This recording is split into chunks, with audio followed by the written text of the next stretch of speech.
All right, shalom, shalom, shalom, shalom, shalom. Okay, but now, I just sent the link to your phone.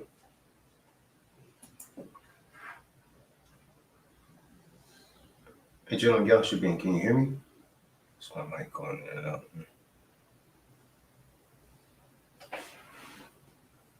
Can it be hard?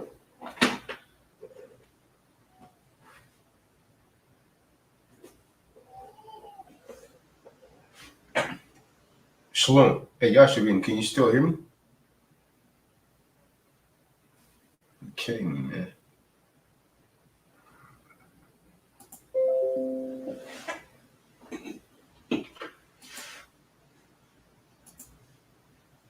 Come on, man.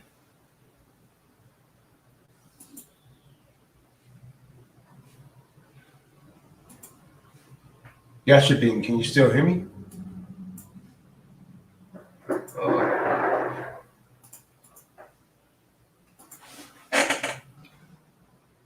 Oh, buddy, that.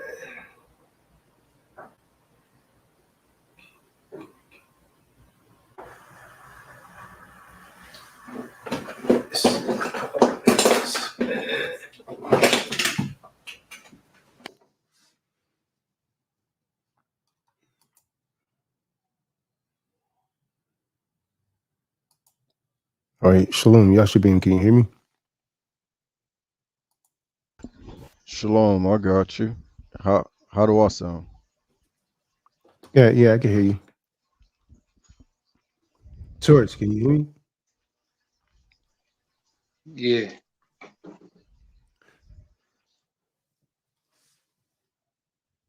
Just never know with this.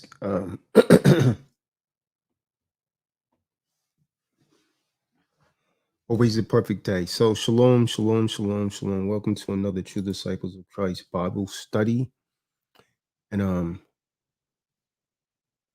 I've been corresponding with some more people in the background that allegedly want to join the True Disciples of Christ. A lot of people want to join the True Disciples of Christ until they join the True Disciples of Christ. Hey, but Naya, that link is in your email. And then once they join, they realize they still want to be worldly, male and female. And so tonight we're going to talk about unclean spirits. Unclean spirits. In the psychiatry world and in the psychology world, they refer to these as personality disorders. So we're going to talk about these personality disorders this evening through the spirit of the Ruach HaKadosh. How many of you have been involved with a mate that have a personality disorder? My book to everyone, the David Davids of the world and everyone else out there that have not purchased my book, you're doing yourself a tremendous injustice. This book right here, A Spokesman for Men. If you really want to learn how to deal with these women, many of which have all sorts of personality disorders, then you need to read this book. It teaches you not only how to deal with them, but how to properly conduct yourself. A Spokesman for Men, you can get it from the website, www.truedisciplesofchrist.org, or you could also get it from Amazon. I prefer that you get it from the website. I give you a better deal, and more than likely you'll get it faster. So personality disorders, what are they? Now, let me tell you this. I've been in quite a few relationships, and General Yasha being the female, she suffered from borderline personality disorder. Now, borderline personality disorder is always accompanied with one or two other personality disorders. Now, let me say this. This is not medical advice. This is not legal advice. If you need medical advice, if you need psychological advice or legal advice, seek yourself a physician, a counselor, and then please be advised. What we're about to go into tonight is for educational purposes only. And it's a warning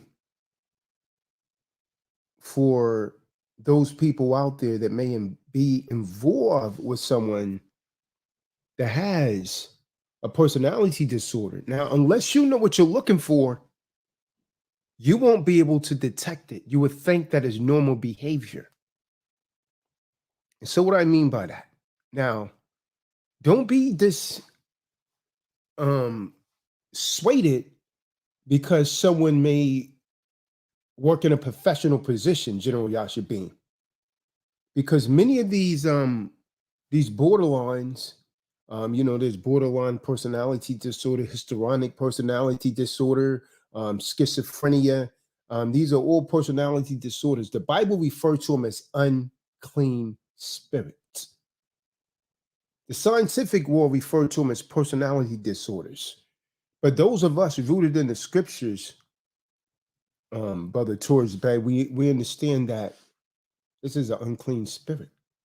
It's a demonic possession that's actually taking that person over. And the person want to do good, but they just keep going back. And they just do something out of the blue. It doesn't make any logical sense.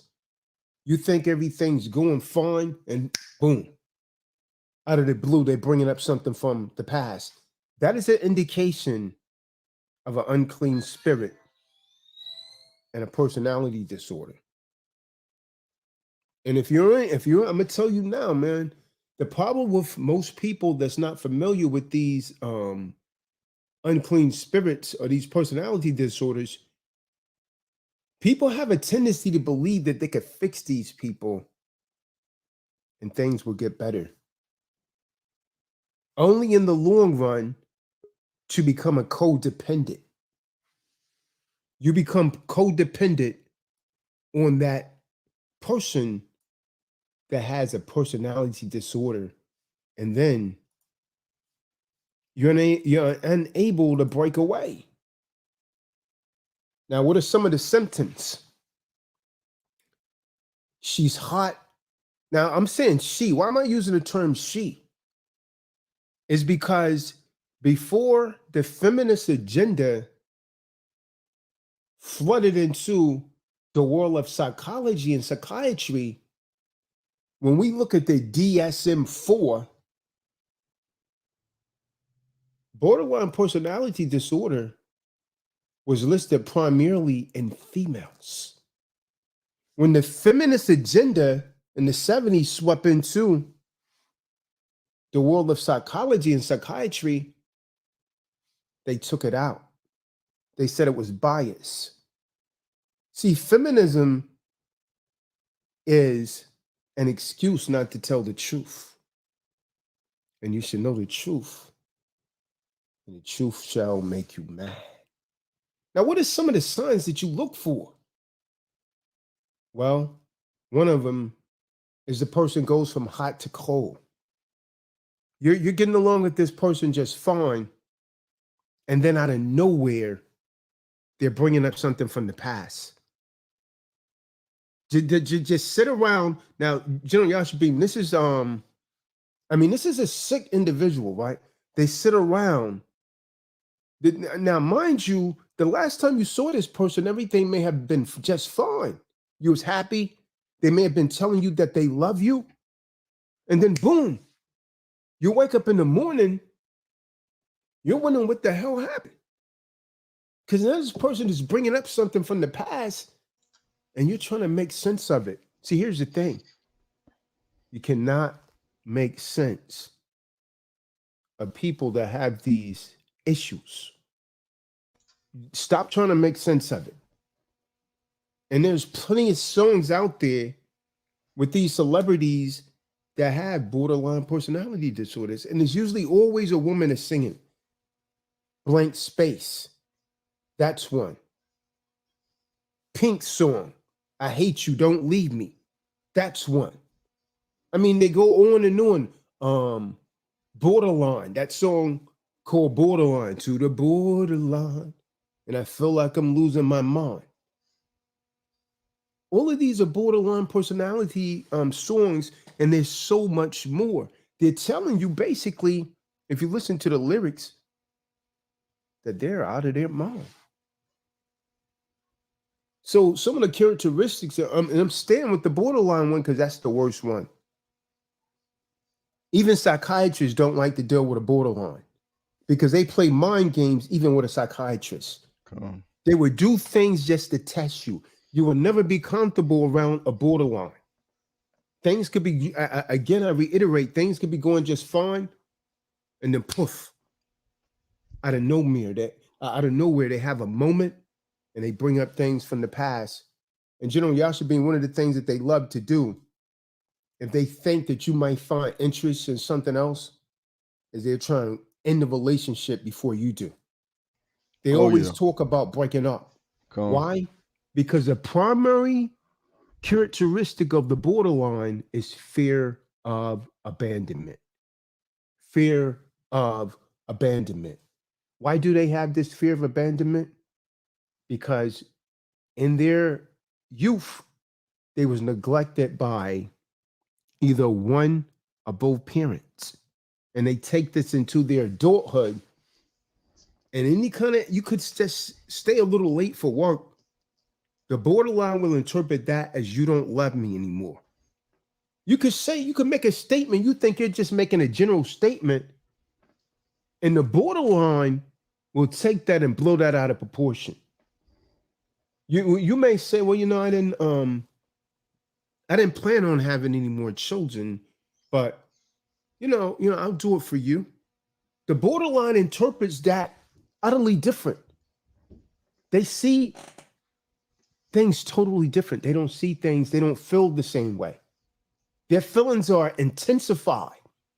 Something that we may take as just like a little trivial, the borderline intensifies it. And they love pain. See, they're an enemy, they're a victim of their own, I guess, foolishness or craziness. They're a victim of their own craziness because the very thing that causes them harm, they continue to do it. And I'm telling you, if you're with a borderline and you're trying to fix them, you will end up a codependent. They have to make a choice to fix themselves, and often they don't. Usually they don't fix themselves until they're really old and no one else wants them.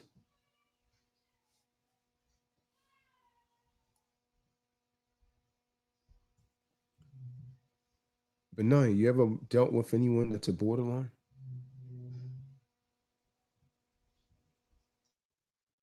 And if so, how did that work out for you? See, the borderline woman, she would do anything sexually. Shalom. Shalom. Yeah, I was talking. I don't think the mic was going through, but yeah, I've been with several. Come to find out, they take the shirt off or whatever they're wearing. They got marks on their upper arm and on their legs and all that. And borderlines tend to take the smallest things like you just said, the most things that you would never think they would take to a whole nother level.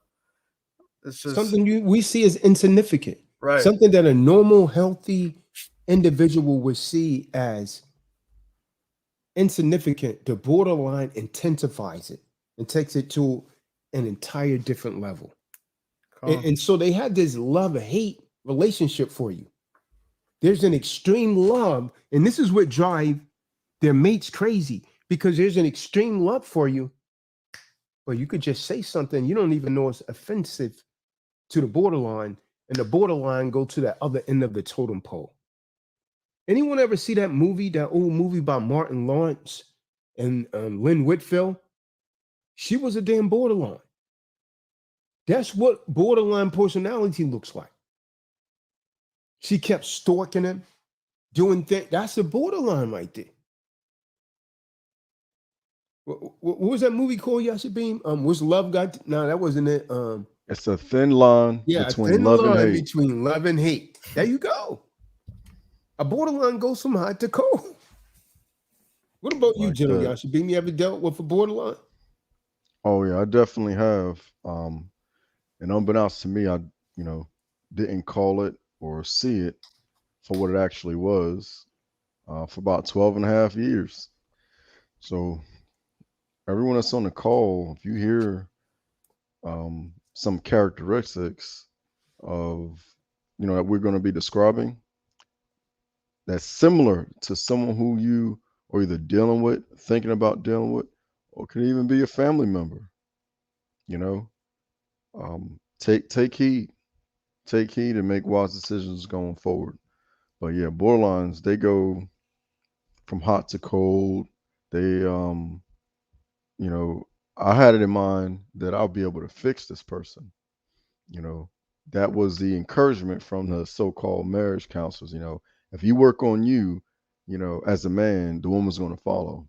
Right. That's not going to happen. It's not going to happen in this case because they're wired in their brains, they're wired in their spirit differently. Like the way the Khan was saying, Go ahead. when you say something and you can mean it, be passionate about it, you think it's meaningful, they take it as something else completely different. Completely different. They have to want help. And if they don't want help and able to, humble themselves, and even if you keep them in a word, you're going to get the same result. They may have less and less outbreaks, as it was in my case, over time, but each subsequent outbreak, each tantrum or episode is even worse. So, Go ahead. What are some of the yeah. things that you look for? You look for cutting, like Benaiah was saying. They have cuts on their bodies. You look for impulsive spending. She may go out and spend the rent money, mess everything up, and think nothing of it. You look, I'm gonna tell you something else about a borderline. A borderline will go out and have risky sex. Not all of them, but that there's 9 characteristics to a borderline. They only need to qualify to be a borderline is to have 5 of those characteristics. They have this intense fear of abandonment. They will have risky sex. What cutting is another trait of a borderline.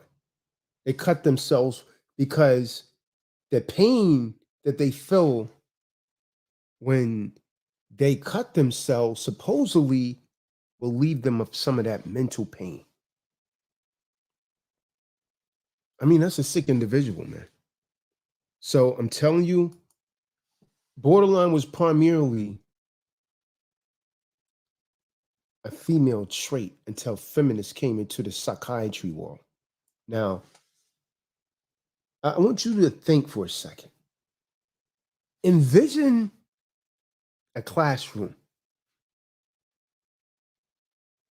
and let's say it's elementary school, and there's a boy.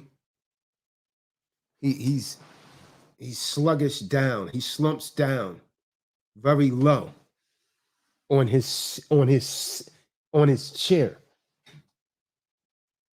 and he's looking at Instagram in the classroom. Now, adjacent to him, there's several girls, and these girls, they have on a Katy Perry t-shirt. Now, Katy Perry, she's a borderline also. And they're stealing glasses at a weird-looking new girl. This weird-looking new girl,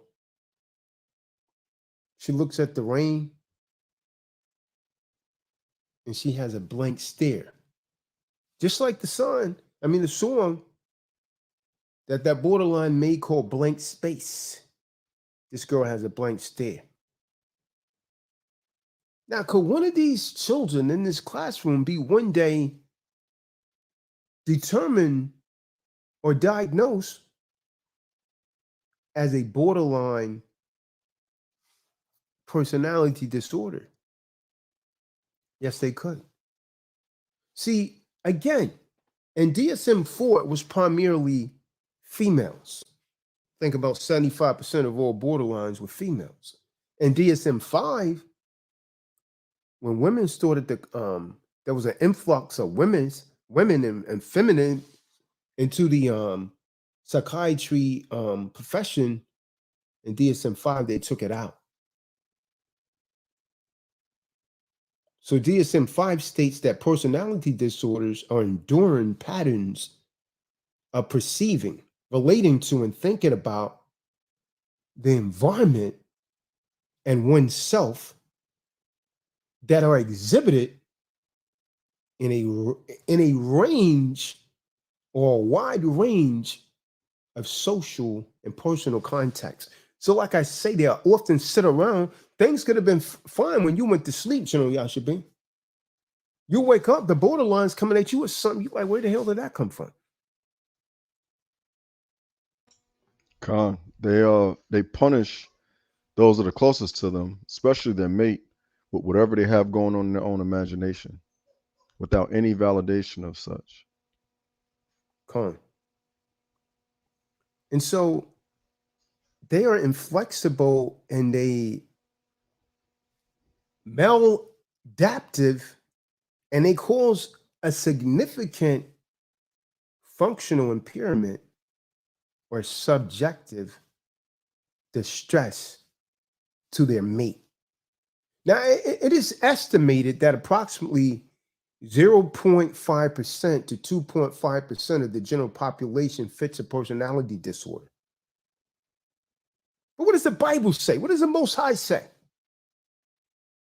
See, the Bible, Taurus, it does not use the term personality disorder. To be precise, the scriptures say that the point of counseling is change into a personality and behavior. So what does a man of the Most High, a Kahan, a bishop, or whatever counselor do with a personality disorder label? How many of you have to counsel people?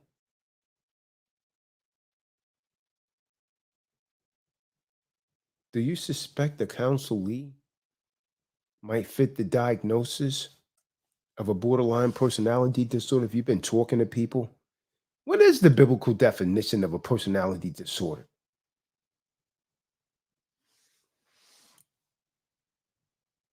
The so-called personality disorder, paranoid, narcissistic, etc., right, are simply descriptive or descriptions of long-term behaviors, emotional, interpersonal, and thought patterns that literally develop by any particular individual over a period of time. The Bible clearly, precisely articulates the influences and this depravity and sin on a person's behavior, on their thinkings, on their feelings.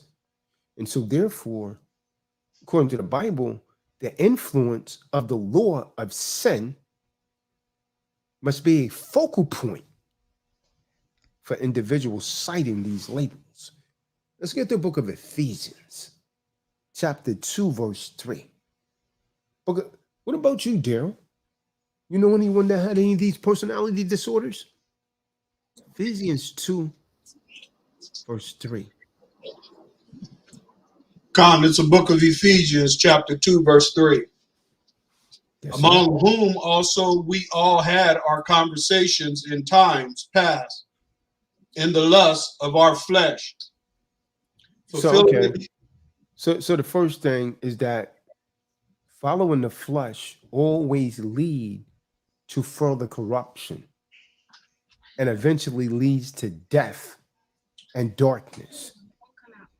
Following the flesh. Did you finish that out here? No. fulfilling the desires of the flesh and of the mind, and where by nature the children of wrath, even as others.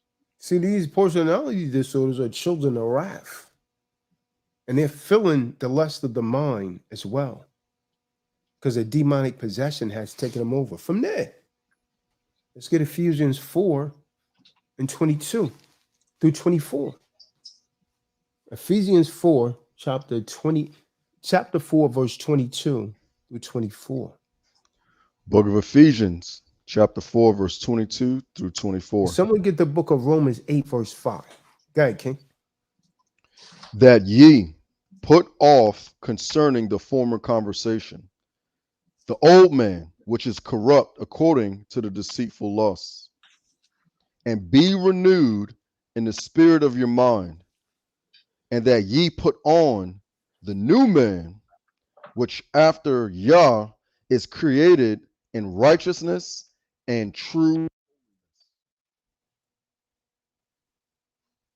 So this is how you know whether or not someone's really serving the Most High, right? I mean, a lot of people could talk about it, Taurus, but who's really keeping the law, right? You know, you see a lot of sisters, they complain about having to cover their hair. They complain about having to put on a dress or a skirt down to their knees. How do you think Hamashiach's going to feel about that when the judgment comes? Oh, they could complain now. They can complain now to do what they want to do in Esau society. But when the judgment comes, they're going to wish that they had listened. You will wish that you had listened. Let's get Romans 8, verse 5. So you're supposed to put off the old man, put off the old woman. That means you're not dressing like you used to dress anymore. You might have dressed like a hoe.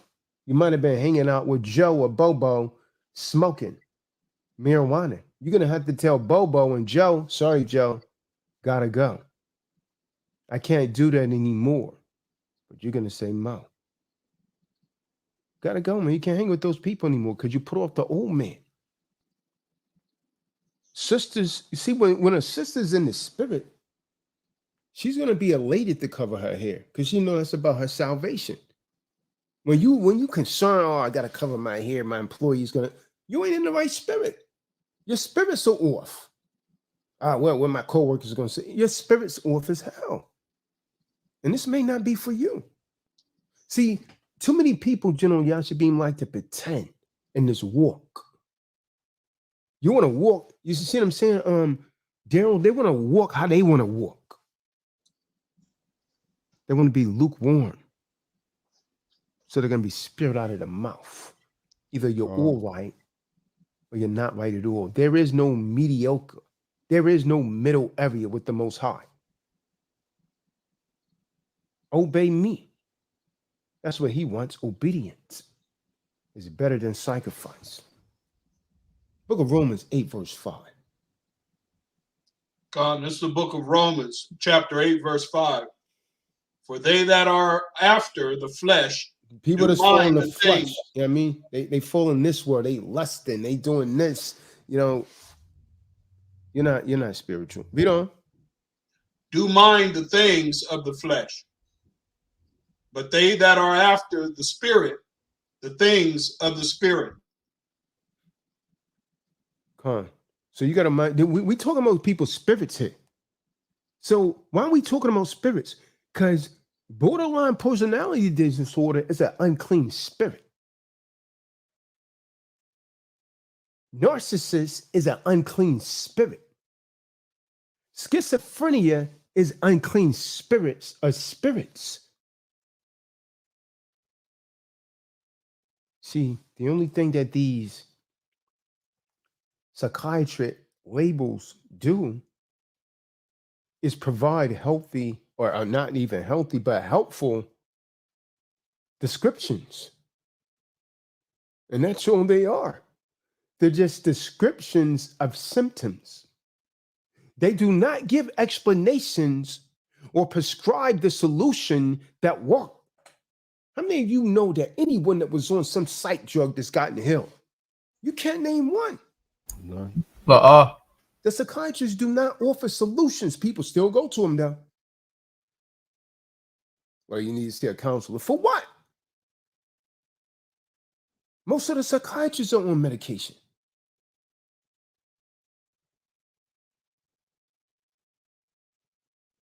They just provide helpful descriptions, family. Just descriptions of symptoms. But they never give explanations or prescribe solutions that work. But the Most High does. See, the Kahans of the Bible provide hope when they're in the right spirit, unlike most psychotherapists. See, the Most High's counselors believe people with personality disorders and personality labels can indeed overcome their sins and circumstances that lead to the development of symptoms of diagnosis. But in the psychological world, the prognosis in truth is grim. Borderline personality disorder in the psychological world is considered to be untreatable. It's a death sentence. None of the psychiatrists want to deal with them because they play games on the psychiatrists. They play games on the psychiatrists. See, the DSM categorized 10 personality disorders in 3 clusters. Cluster A, B, C. Right? Cluster A is paranoid, schizoid, and psychopath. Cluster B is antisocial, borderline, histrionic, and narcissistic. And cluster C is an avoidant. See, there's something known as an avoidant personality disorder where they try to avoid people. They stay locked off by themselves over the time. And there's a dependent personality disorder. And there's obsessive-compulsive. See, the people in cluster A, paranoid, schizoid, schizopath, they tend to be withdrawn. They're very cold towards other people. They're always looking for a fight. Suspicious. They're irrational. But those in cluster B, they may be described as emotional, theoretical, and they're attention seeking, especially that borderline. You want to drive a borderline crazy? Just deprive them of your attention. And someone in cluster C tends towards anxiety. And I'm gonna hit you with something. Usually only the people that fall in cluster B seek counseling. The others don't. So let's take a quick look at this, man, so you'll know what to look for most through the spirit. Let's take a look at these 3 of these PDs, these personality disorders, one from each cluster. Schizoid from cluster A, borderline from cluster B, and obsessive-compulsive from cluster C. As you listen to this, consider what description someone you know might go into, unless it's you yourself. Now, schizoids, these people are loners. According to DSM-4, people with schizoid personality disorder appear unsociable, cold, reclusive, and they're very indifferent to praise or criticism. You might try and give them a compliment, General Yasipin, they're indifferent. They don't feel nothing. They're loners. They rarely get married. And so, while in touch with reality, these folks may develop schizophrenia. But what does the Most High say? What is the biblical description of a schizoid personality disorder? The Bible zeroes in on it.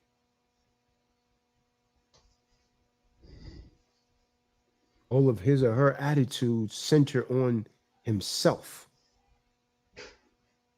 He's made an idol of himself, or she's made an idol of herself for lasting change. And the afflicted person must learn to love the Most High above all, and to continue practicing serving in the Most High and serving others.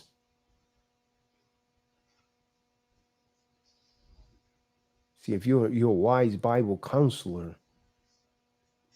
you would involve a counselee's family in data gathering and then offer them counseling as well. Because anyone that's around a schizoid is going to need counseling as well. But what about the borderline? The borderline's attitude is, I hate you, don't leave me. Don't go away, but get lost. They make no damn sense. See, people with this diagnosis, they say that they feel empty. They have rapid mood swings. Remember I was telling you, General Yashabi? You might go to sleep and everything's just fine. They telling you they love you and all this, then boom, a rapid mood swing. They bringing up something from the past. You like, what the hell's going on? Emotional roller coaster. They have rapid mood swings and they have poor self-image. And they often attach themselves strongly to others. And then the very people that they attach themselves to, they become hostile towards them. See, that fear of abandonment is a hallmark of a borderline personality disorder. They're self-harming people. And some are very suicidal. Up to 10% of these people with borderline commit suicide. But the man of the Most High would say that the person with borderline personality disorder has developed a sinful manner of a life that is self-seeking and depends on people rather than the Most High. See, her core heart issues is pride, and she believes that others must organize their lives around her needs for happiness. So in reality, the solution is helping them understand that change happens as they put off issues based on identity, which is that borderline personality disorder, and put on the identity of a Mashiach. Let's get Ephesians 4:22 again. Ephesians 4:22 to 24. You got to learn to live with the identity of Hamashiach, even when you don't feel like you belong to him. God, this is the book of Ephesians, chapter 4, verse 22. That ye put off concerning the former conversation, the old man, which is corrupt, according So how to people saying that they save and they believe in the Most High and they still talking like they used to talk. They're still doing the same thing. You're supposed to put off the old man, put off the old woman.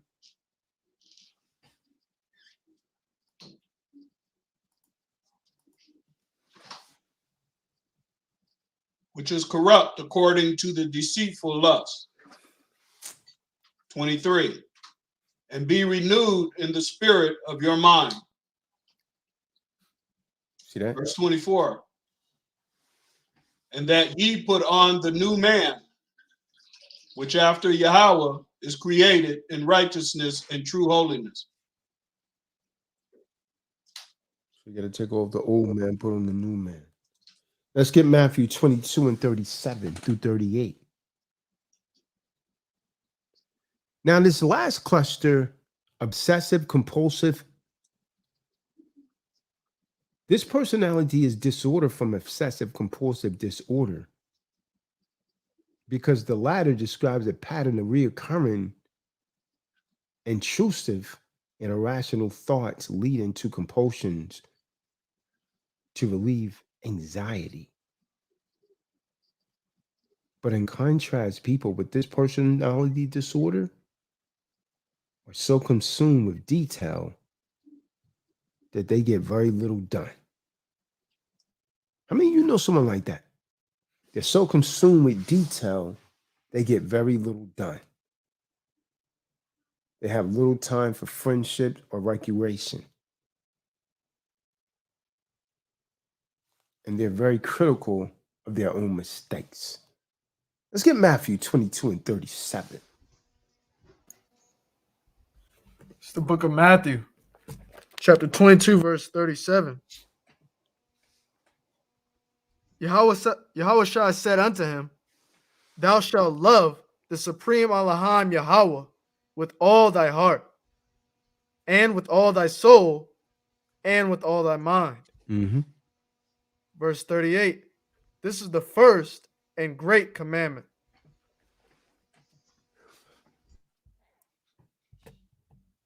Right. From there, let's get 2 Corinthians 1, verse 3 through 4. 2 Corinthians, the first chapter, verse 3 through 4. Book of 2 Corinthians, chapter 1, verse 3 through 4. Blessed be Yahweh, even the Father of our Master, Mashiach Yahweh Shah, the Father of mercies, and the supreme Elohim of all comfort, who comfort us all in all our tribulation, that we may be able to comfort them which are in any trouble, by the comfort wherewith we ourselves were comforted of Yah. Hmm.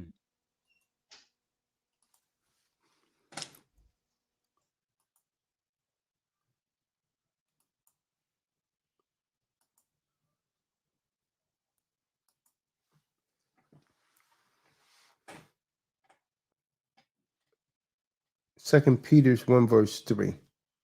2 Peter's 1, verse 3.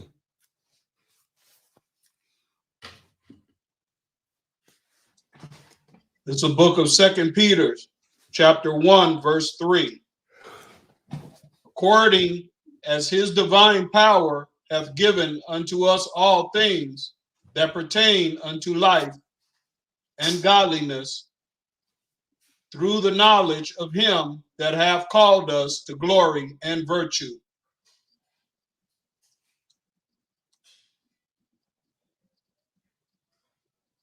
Do you want verse 4?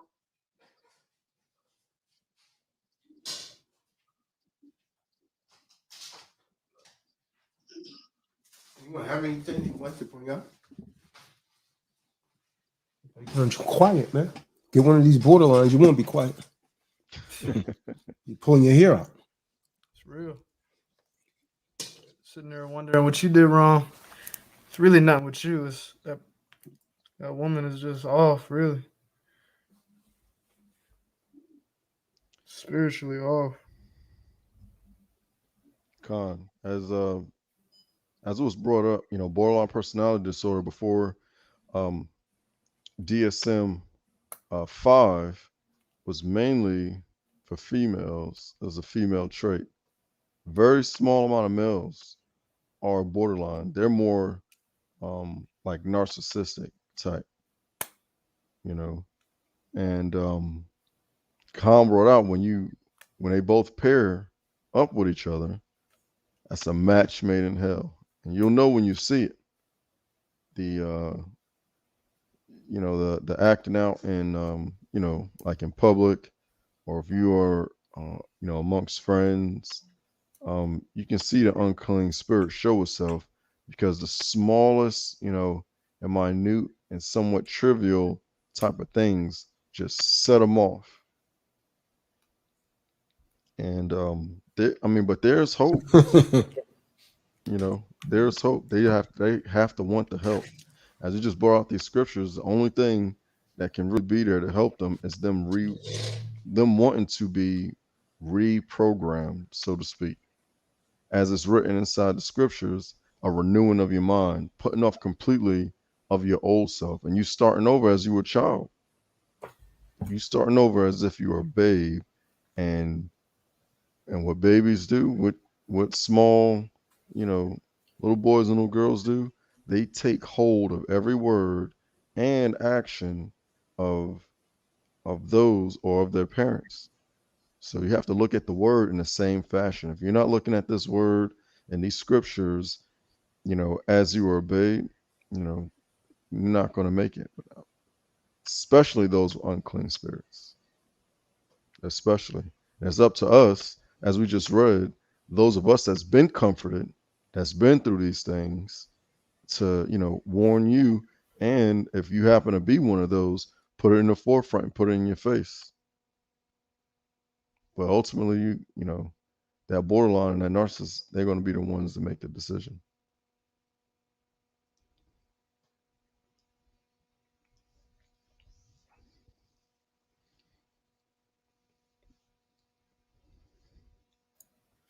Yeah, That's the only way out. Go ahead. No, I'm good.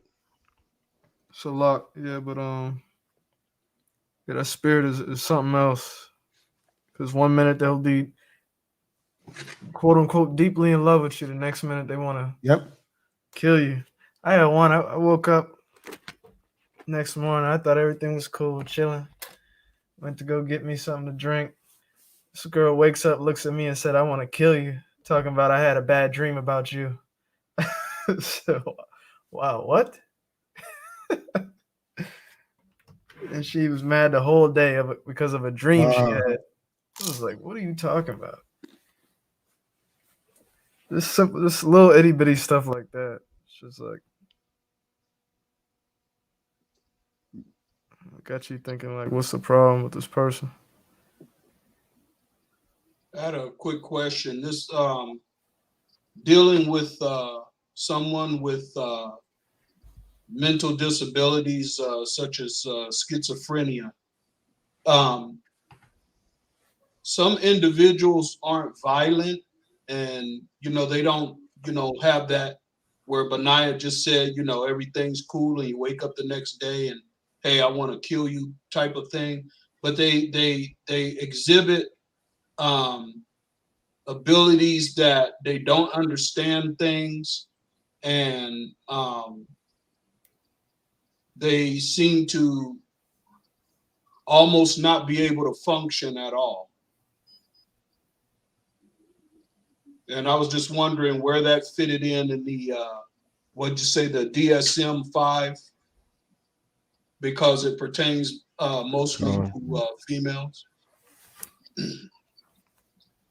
Well, before the DSM-5, it was pertaining to mostly females, and now that they're in DSM-5, they switched it up. Okay.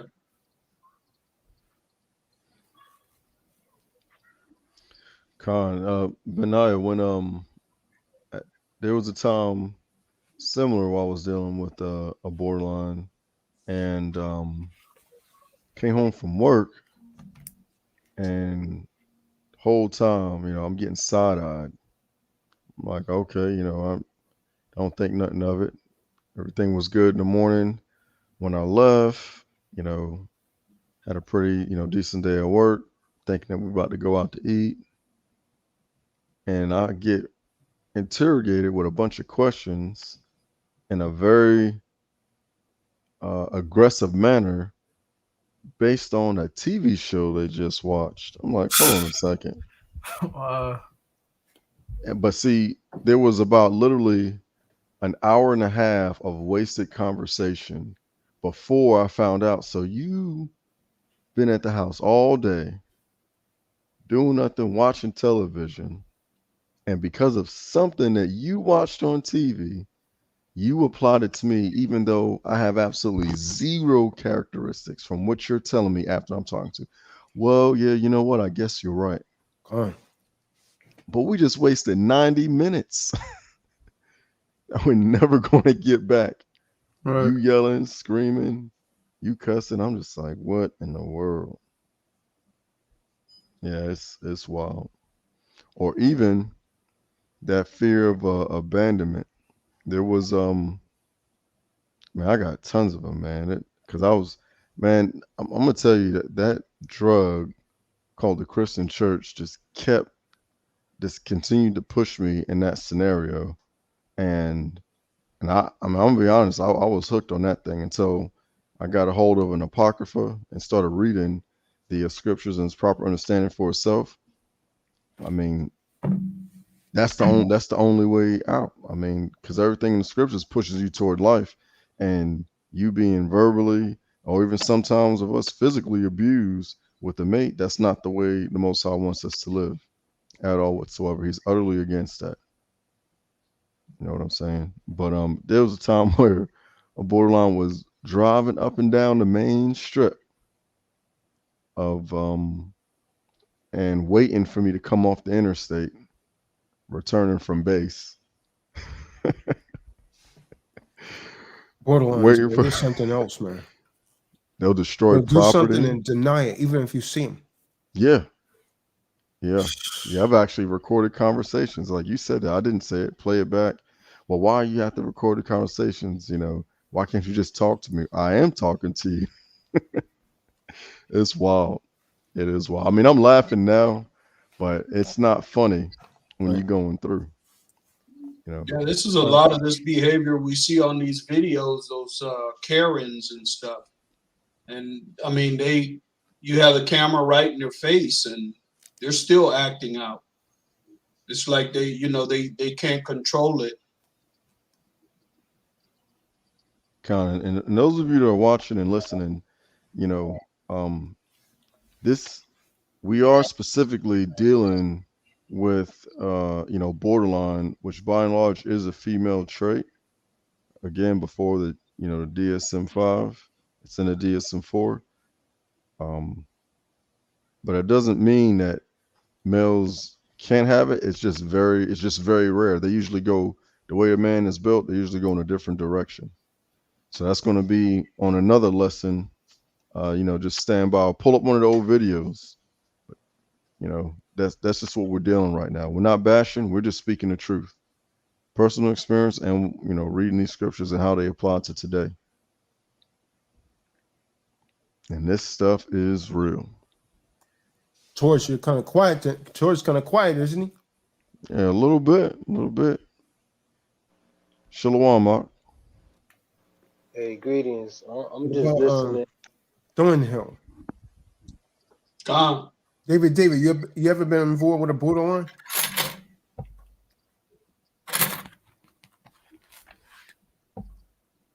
Gone. So what was that like for you, David? Well, once I realized I didn't know all these terms that you guys use. So I thought it was fine. I just figured that that's how they were. And if I couldn't take it anymore, I just left. And at some point, I just stopped getting girlfriends. I was like, you know what? There has to be a better way. Because I always wanted to hook up with one and stay with them until death do it. I never really went for one night stands and stuff. But I tried it once, but I never seemed to do well with them. I never seemed to do well in relationships. So, of course, I didn't think I was the problem. So but I couldn't identify their problem with some of the things that you ox are saying now. If I knew then what I knew now, or what I know now, I would probably still be with the one who I fell in love with in high school or grade school, or my first love or something like that. That would have been fine for me, but I just kept finding myself going from girlfriend to girlfriend, trying to find one that was copacetic, one that I could spend my life with. A borderline? Are you saying you was looking to be with a borderline? Or No, did I hear that? I was actually a simp. Oh, So okay. being a Well, simp and trying to deal with the borderline, it's oh yeah. Well, that's yeah. yeah, Yes. But I'm gonna tell you something, David. That's not going to work for anybody. That's not going to work for anybody but another man who also has a mental disorder, which I brought out, to be a narcissist. But for those of you can call, yeah, I'm gonna go and call him a simp. I mean, I was probably there. I'm pretty sure I was there at one point in time. Yeah, because at the beginning, I didn't set rules. I just thought that was part of trying to teach and show your woman how they need to be in the beginning. I hmm never set rules in a relationship until something extreme happened. right, So up until something extreme happened, and then I got so mad that I didn't want to deal with it. Then I set right. a rule, and then things started going a little bit better for a while, and those tantrums and outbreaks happened less and less. Um, you know, I, I was really ridiculed for it. I was ridiculed. Some folks made fun of me that, man, you have some really weird rules, in your relationship on how you guys conduct yourself in public. I was like, well, you ain't the one that got to live with her. Oh, well, why can't she come? No, she ain't coming. What you talking to the barbecue? Nah, that's not going to happen. That's hmm not going to happen. Oh, we're going to the store? Well, if we go to the store, it'll just be us. But we ain't going as a group with her. Like, we were like, man, that's kind of weird. Or you kind of harsh. No, it ain't harsh. I hmm started to, wise up, but still forcing myself in a situation that, that was never going to fit. And what really gets them upset is the more you bring out these scriptures on them. That you want to see a borderline trip, hold them accountable to following something they said they was going to do and they don't want to do it. Those Okay. are the worst. Those are the worst encounters. The worst. And what I was getting at earlier too, by the way, is that folks that knowingly try to tolerate that and not ever look to do better for themselves or or see themselves as deserving to be treated like that, you hmm become a codependent, is what it's called. And then they end up changing your outlook on life and changing your spirit, you know, to where you expect this type of behavior and you look for that in others. So Perfectly you said. have to be you have to be really you have to really be on it. Like, yeah. I mean, you just gotta have, yeah, you just have to be on it. You gotta be on it. You can't let up because then you kind of breaking leeway that you give a borderline, they're gonna see that as them, as them winning. And they're gonna continue to try to take advantage of you. And it seems so subtle. But no, it is what it is, man. I've lived through that mess. hmm And you can't fix them. I've literally worked with it for double digit years, with the coercion and the encouragement of that drug called the Christian church and counselors and stuff. And that's never it just didn't work. Didn't work. I've developed myself up to a point to where um especially during the most progress I've made was when Kahan started these when I got a hold of his talk shoe radio podcast, and then I started was like, like I called him. Well, no, on the show, I'm like, man, I thought that I was the only one going through stuff like this. I thought I was weird. People telling me that I'm harsh and I got strict rules in my relationship now. That's because, you know, she got an unclean spirit. And I never made her or held her accountable to deal with it firmly. I've held myself accountable. Like I said, I've trained myself and gotten better with communication and things like that. And it doesn't matter. Like, I've literally wrote a list of excuses that I've heard over the years and got rid of every single excuse, and then they will always put something else on the table. So personal accountability, personal responsibility, and being held accountable in conversation, you can forget it.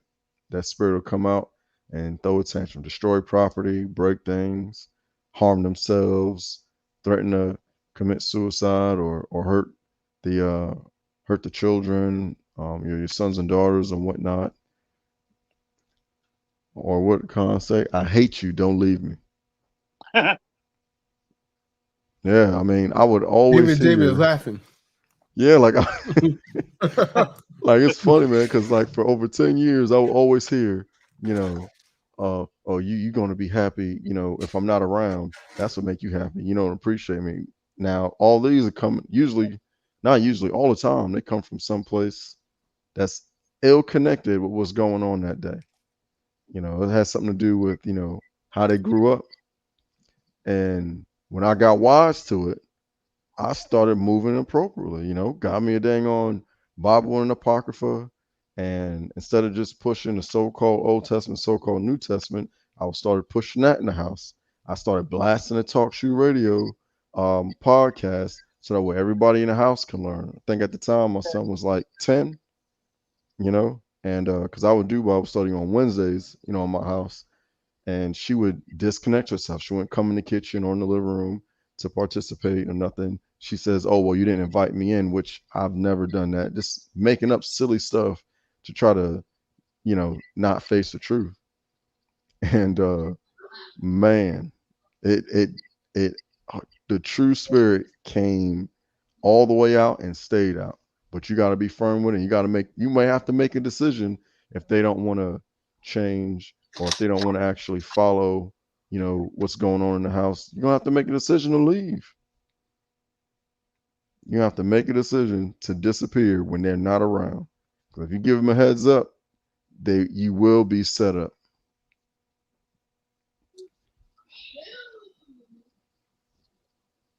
Yeah, family, long time ago, and it's probably still, done today or practiced today, is that in our community, we don't want to talk about it. And a lot of people hide it, especially if it's a child or if it's, one of your sons or daughters. And a lot of us probably did, a long time ago, date somebody that was borderline, but not knowing what that was, we had no idea. We just knew that relationship didn't work. I mean, if that helps some people on the call out, but Con. yeah, it was a taboo, and people were, they were hiding family members, Oh, and yeah. and not getting them any type of well, now we know spiritual intervention or even medical intervention, and it just made things worse for that individual. But it was hell on the family. Yeah.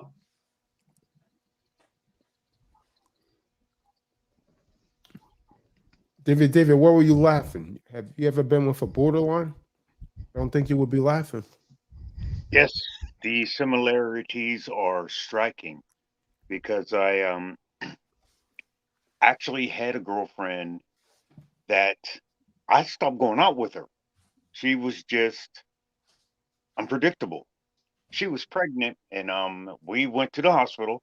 We had to catch a bus. I wasn't driving then, and this was a typical scenario with her and I. So we we're on our way home. So we caught a bus, but the problem is there was no bus straight from our house straight to the clinic. So we had to catch two buses. She's pregnant, and so that meant we had to walk. And she didn't want to do that. Um, I thought it was a subject understood. We didn't have that much money, how it is. And so we're getting off the bus, and she reaches over and snatches some transfers. I'm like, okay, okay. Now, I got off first, so we were last two getting off the bus because it was the last stop. We were trying to get as close to the house as possible. She grabs these transfers, and this bus driver, she just wasn't having it. So now these two are going at it. So I'm trying to separate them. I'm like, lady, please, she's pregnant, she's cranky or something like that there. And this big bus driver was, I guess, across the street or something. I don't know where this dude came from, but I remember his name to this day. His name was Marvin because the bus driver who was fighting with my girlfriend said, Marvin, come get this little MF. I was like, now I wasn't fighting the bus driver. I'm just trying to separate him. And Marvin, he got me out of the way. Now I got 3 people are fighting around me. So there was nothing I could do. She was just one of those kind of people. We went to a pizza place and we had our beer. We had our little case we were carrying around. It wasn't that much beer in it. We're downtown, but we weren't hiding or anything. So we went in and we ordered a picture of beer. And what we were going to do is just keep pouring our little beers in there. I guess that made them a little upset. And I don't know exactly what happened, but we ended up fighting against the establishment. But when the police came, she was the only one that was arrested. She was so bad that when people would come in from out of town, her old girlfriends or whatever, I would have to make sure that the person that she was with was an accountable type person, because in my mind, if you go with her, you have to be responsible for her, kind of thing. Yeah, it was that bad because I know I wasn't going with them. So it just got to a point where we barely talked, and we just have our slam bam, thank you, ma'ams, and we stayed together for about 5 years. But my dad called me one day, asked me, and my dad doesn't usually call. Okay. And he asked me if he needed to come up and get me off of that hook I was on. And that was pretty much the last day I was with her, because I'm pretty sure I didn't want my dad to come up there and deal with me like that. He was one of them dads. You either go back out and fight him or stay in here and I'm going to whoop you. Okay. He was one of them kind of dads. So I didn't want to have him come up and get me off of that hook. So most of the women I had, I just didn't know to call them borderlines, but I know that there was something wrong with them. So, and then plus I wasn't straight. So one of them decided, hey, why don't you burn the apartment, catch the apartment on fire, and then we can collect the insurance money. And I actually thought about it. But God, Yahweh, had different plans for me, because I had it all figured out. But it wasn't my plan. Okay, and so I pretty much, my relationships got shorter and shorter and shorter until my last one. And I think my last relationship lasted about 2 years, because I would take less and less of their nonsense. I've bought 5 couches, 5 microwaves, 5 refrigerators. And when I moved out on my own, I didn't have anything. I didn't have no refrigerator, no microwave. Whenever I went out on my own, I had to buy all this stuff again for myself. I just got tired of starting over. Every time I got in a relationship, it was like I had to stop what I'm doing so I could bring them up to speed or whatever. When I got out of the military, I thought everything I had everything I needed.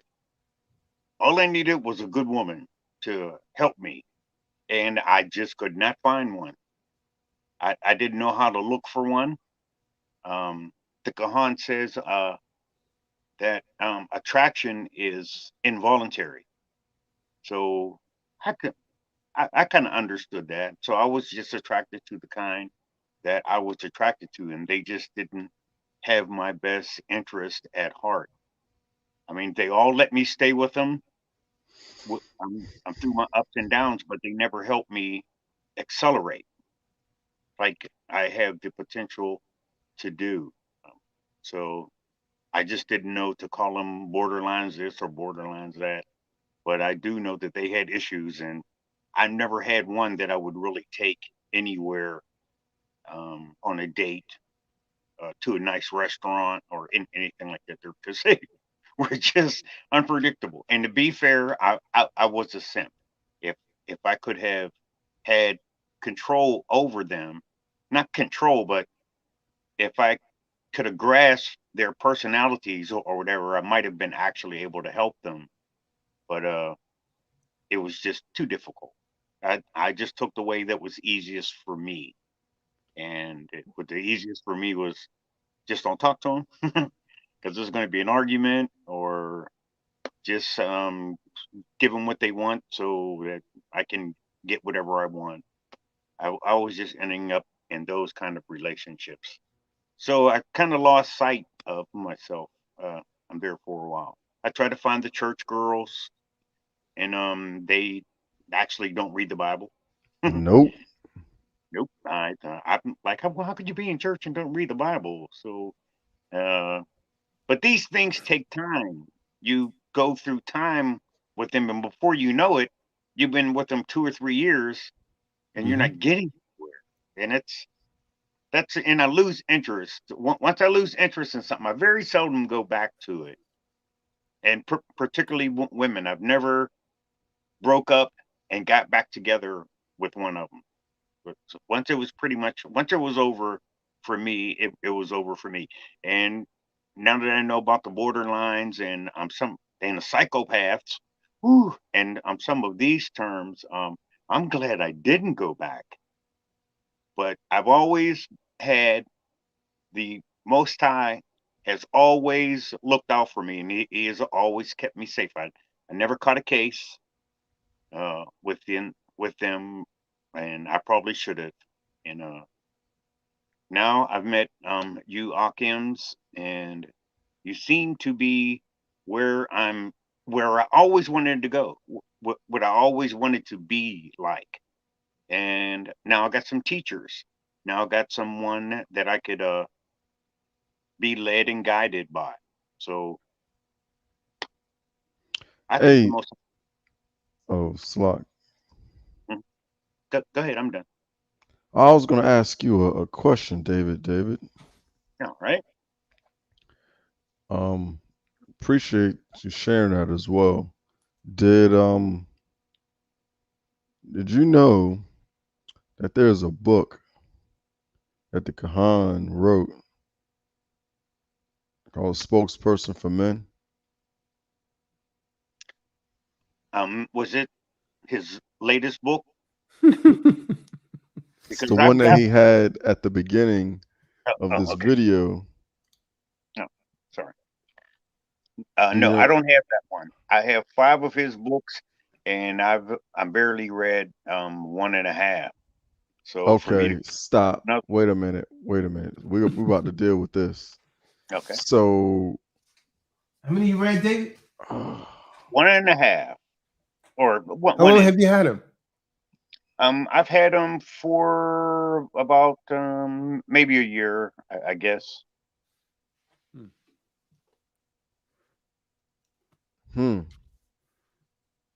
So in a year, you read 1.5 of his books. Right, and I started. All right. So David, my recommendation, again, for all you guys that are out there, it's not legal advice. We're not medical professionals, as you see. You know, we're letting guided by the Spirit. If you want legal advice, if you want, advice from a medical professional about how to deal with folks like this, go ahead, seek yourself a competent counsel, and be advised. Everything that you hear on here is led by the Spirit as we're bringing out the scriptures in reference to that and personal experience for educational, informational, entertainment purposes only. So, David, this is what I recommend. This is my highest recommendation, that you get that book labeled spokesperson for men. And every time you pick up the Bible to read on a daily basis, as you have convinced me that you do, spend 5 minutes or more and read that book so that way you'll knock it out as soon as possible. When you order online, get the black and white version. It's a little bit, it's a little bit more economical, but that way you'll have a baseline of information. And so if you do have questions on how we are to conduct ourselves as men, especially in this day's society, you know, in dealing with attracting a woman and protecting yourself from the wrong kind of woman once they show themselves, because not all of them show themselves for who they are in the beginning. That's not how they operate, you know. You're right. Not saying that that particular part is for women only, but if you do find a woman, most women are more agreeable than a man, especially if she's attracted to you. She's going to put her best foot forward, and so much so that that best foot may be showing forth as a form of witchcraft, depending on what you find out later about that woman. You know, she may they may say all these things that they want and all that, but the actions don't solidify or don't back up what they verbalize about what they want, what they desire, and all that. And that's just the nature of the female. Um, and also, what I'm telling you right now, David, is also in the book to some degree, if not in more detail. But you got to get it and you got to stick with it. You got to get it and you got to stick with it. At your word, Akim. You need to do it right now or the next time you get paid. That needs to happen.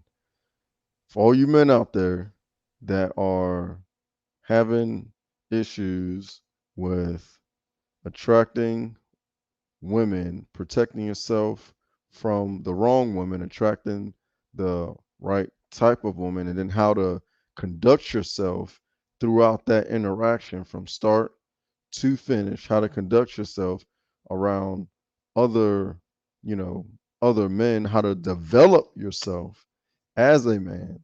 That way, your everyday mannerisms, do breed uh, a level of success, and you're building on that. I suggest you guys get that book, and don't wait.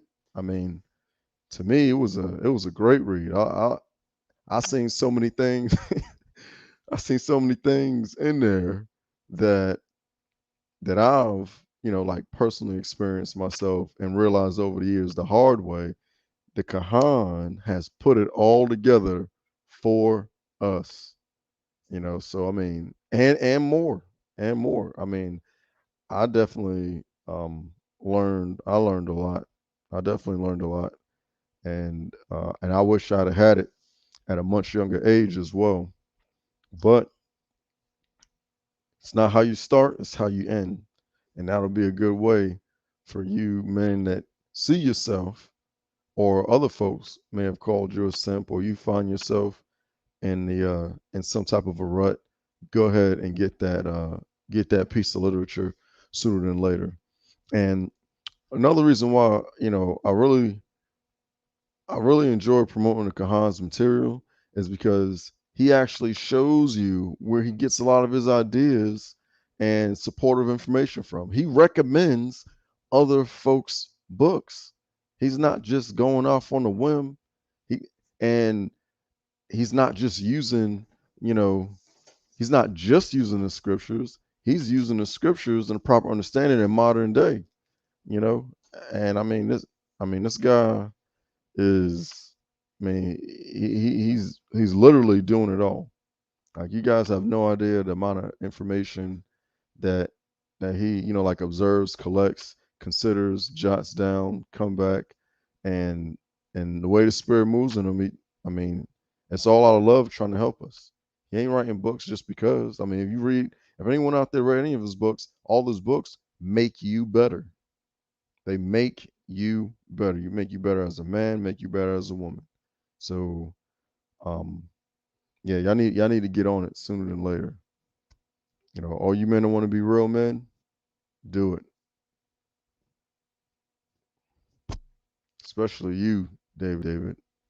It should be real great urgency and in the elders of true disciples of Christ. You know, you over the age of 50, you need it so that way, you know, the older can teach the younger. No, that's all I got. All in love, man.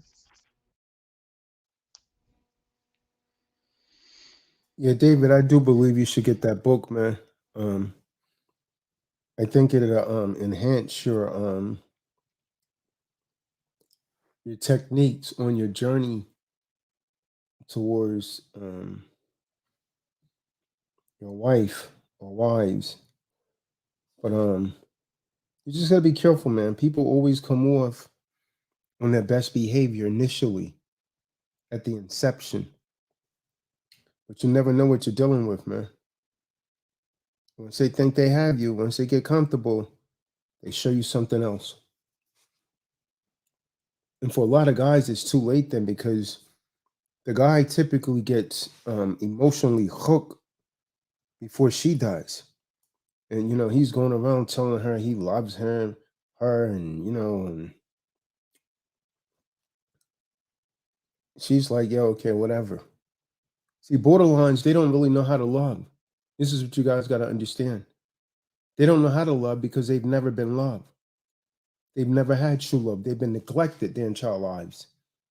And so they could only give you what they have. And they're very manipulative people. It's always a selfish behavior. It's always about them. But they're expert liars. They'll tell you that they love you, but they're not feeling anything. They're totally indifferent. They don't know how to love. So you gotta be very careful, man. Very, very careful. Remember, man, I always say it's not what they say, it's what they do. It's what these people do. If they're saying one thing and their actions are not supporting it, don't believe it.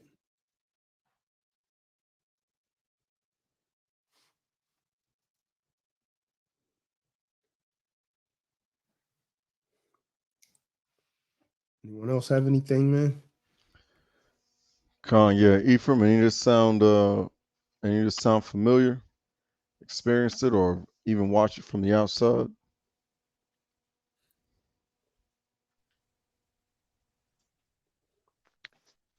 I'm just listening. It sound familiar.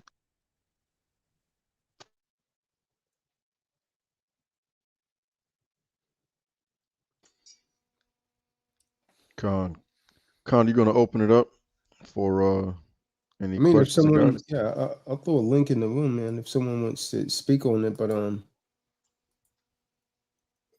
know what I know about a lot of guys that have a woman that's a borderline. That guy is usually so far gone. He think he's her. He think he's Christ because he think he's her savior. A borderline would make you feel guilty, like you're supposed to save him. They will play the guilt trip whenever you're trying to leave. See, they're worse. The worst thing that you could do to a borderline is abandon them. And so if you do that, if you leave a borderline, they're gonna totally lose it, man. Totally lose it. And you think you've seen something, the worst is gonna come out. The worst is yet to come if you abandon them.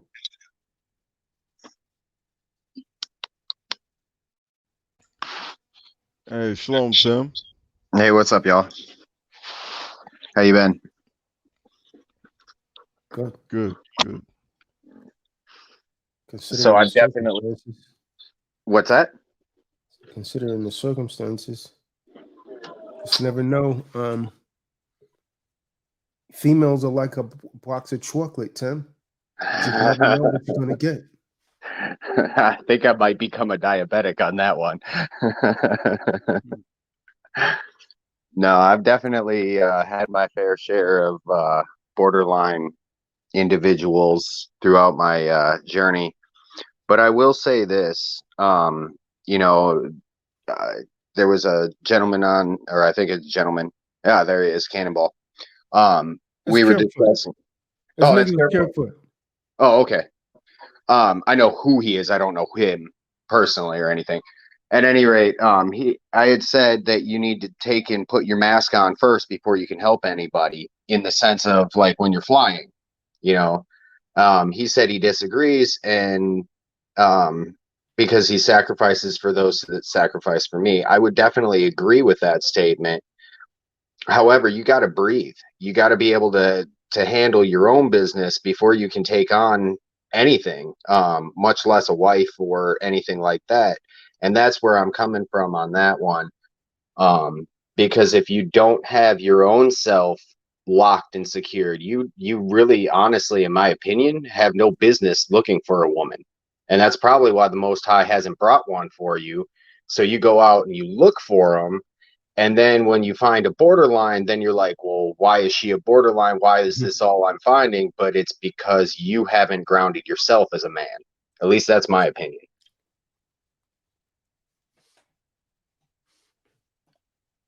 Yeah, sometimes they do slip through the cracks though. They will put on a Yeah. good role, very good acting until they think that they have you. Then all hell breaks loose. All Well, hell. there's that old saying, it's if it looks too good to be true, it probably is. And, you know, honestly, with all of the borderlines that I've dealt with throughout my life, it was me that was in the problem. You know, like they were just a consequence of my unrighteous living, if that makes sense. I do believe the word says that a righteous woman is, what is it? A righteous woman is the pride of her husband, or it's the reward of a righteous man, something along those lines. And I guess I look at it as I've become more stable and more dependable, more reliable, etc. My relationship with my girlfriend has drastically improved because she can actually trust me to, you know, if I say what I'm saying, then that's what I'm saying. She knows that's what is going to happen, yada yada, that kind of thing. But until I was grounded, until I was involved even with this group, you know, like I've definitely grown quite a bit in my own spiritual walk, etc. And, you know, if you're constantly hanging out with that type of person, you're going to start to have those tendencies. And I think that's what you were touching on with the men are just so far gone if they're with these people. Anyways.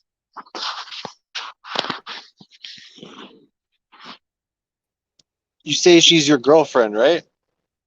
Yes. We don't use that word around here. Someone, there you go. Your rib. No, I hear you. I forgot where I'm at. It's refreshing to be back here, to be honest. I've had to deal with a borderline just recently. I just paid a process server to eject her from a property. So I'm pretty much fed up with BPD at this point. I actually offered to pay the process server at first, but nobody believed me. They're like, no, she'll be an adult. I'm like, oh yeah, okay, let's see what happens. And so as the situation unfurled, she wasn't capable of being an adult. In fact, she called the police on me, and I just got out of jail from a BPD who I have no relationship whatsoever. All I told her was, I don't want to be your friend. I don't want to have any relationship with you. I don't even want to talk to you. I'm here in the form of like a bailiff. Like, I just want to make sure you pack up your stuff and leave peacefully. And so I got taken to jail, and I wouldn't sign. I wouldn't give a name. And they're like, well, yeah, if you don't want to sign, we're going to send you to federal, blah, blah, blah, blah. You might not be out till next year. I was like, perfect. And they threw me out of the jail because I had no fear of their threats and coercion. And I realized that nothing the police say is true ever. And I've always known this, but I've never experienced it to this level where this time I didn't give a name, wouldn't give a name, and I was firm on not signing anything. I was happy to just pray and wait until I was free, and they let me out that day. And these trumped up allegations this woman had put against me, I got charged with obstruction of justice because I wouldn't give a name, and I got charged with mischief. and yeah, so I mean, it's funny that this is the topic of the show because I just had to deal with this. So yeah, guys, like, you got to get right, get all these books. If I wasn't in the truth, I would have been in jail, in prison right now because of a BPD. And it's only because of this right knowledge I learned from the authorized representative of the Kahan that I know what I know. And so this is yet another testimony. Yeah, it's just insanity. So the process server was paid today. I got a affidavit for the service. And so if she's not out in a month, then I can get an order for an order for possession, which then, if it's granted, would be a writ of possession. In which case, a bailiff would probably put a notice that she'd have 48 hours to leave, and then she'd be kicked out and locked out. So, I mean, guys, like, you don't understand how unstable people are right now. And I'm not just talking about women, and this happens to be the topic is women. But people are they're at a all-time, like, I almost say it's like revelations right now, because the way it's looking, like the lake of fire, they got a lot of people who want that mark of the beast. So it's a strange time. It's a strange time to be alive in Revelations. So I want to yield the mic and I want to pass it off to someone. I think I've kind of said a lot about this, but yeah, no. So I like I said, get the books, guys. Study this stuff till you can reprove it, because you will be tested. And if you tell a woman no, and you mean no, and you tell her no, like, they will call the boys in blue. Yeah. Like, it's insanity. And play a victim. That's And what play the the female victim. cop that came said to her. She said, they always play the victim. The female cop said it to the woman who's putting me in jail.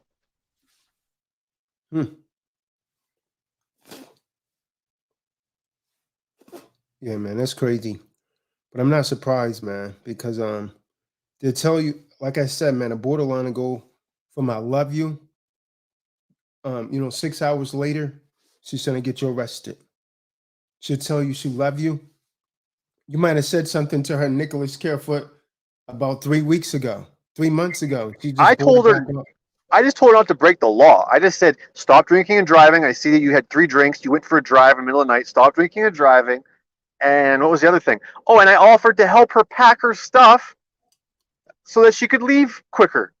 And then she said, I'm taking that as a threat. I said, you're taking it as a threat that I'm offering to help you leave the premise where you're not, there's no consent for you to be here, and you're overstaying your welcome. Like, I don't know how to explain this, but like, would you stay at your ex-boyfriend's house 8 months after he broke up with you?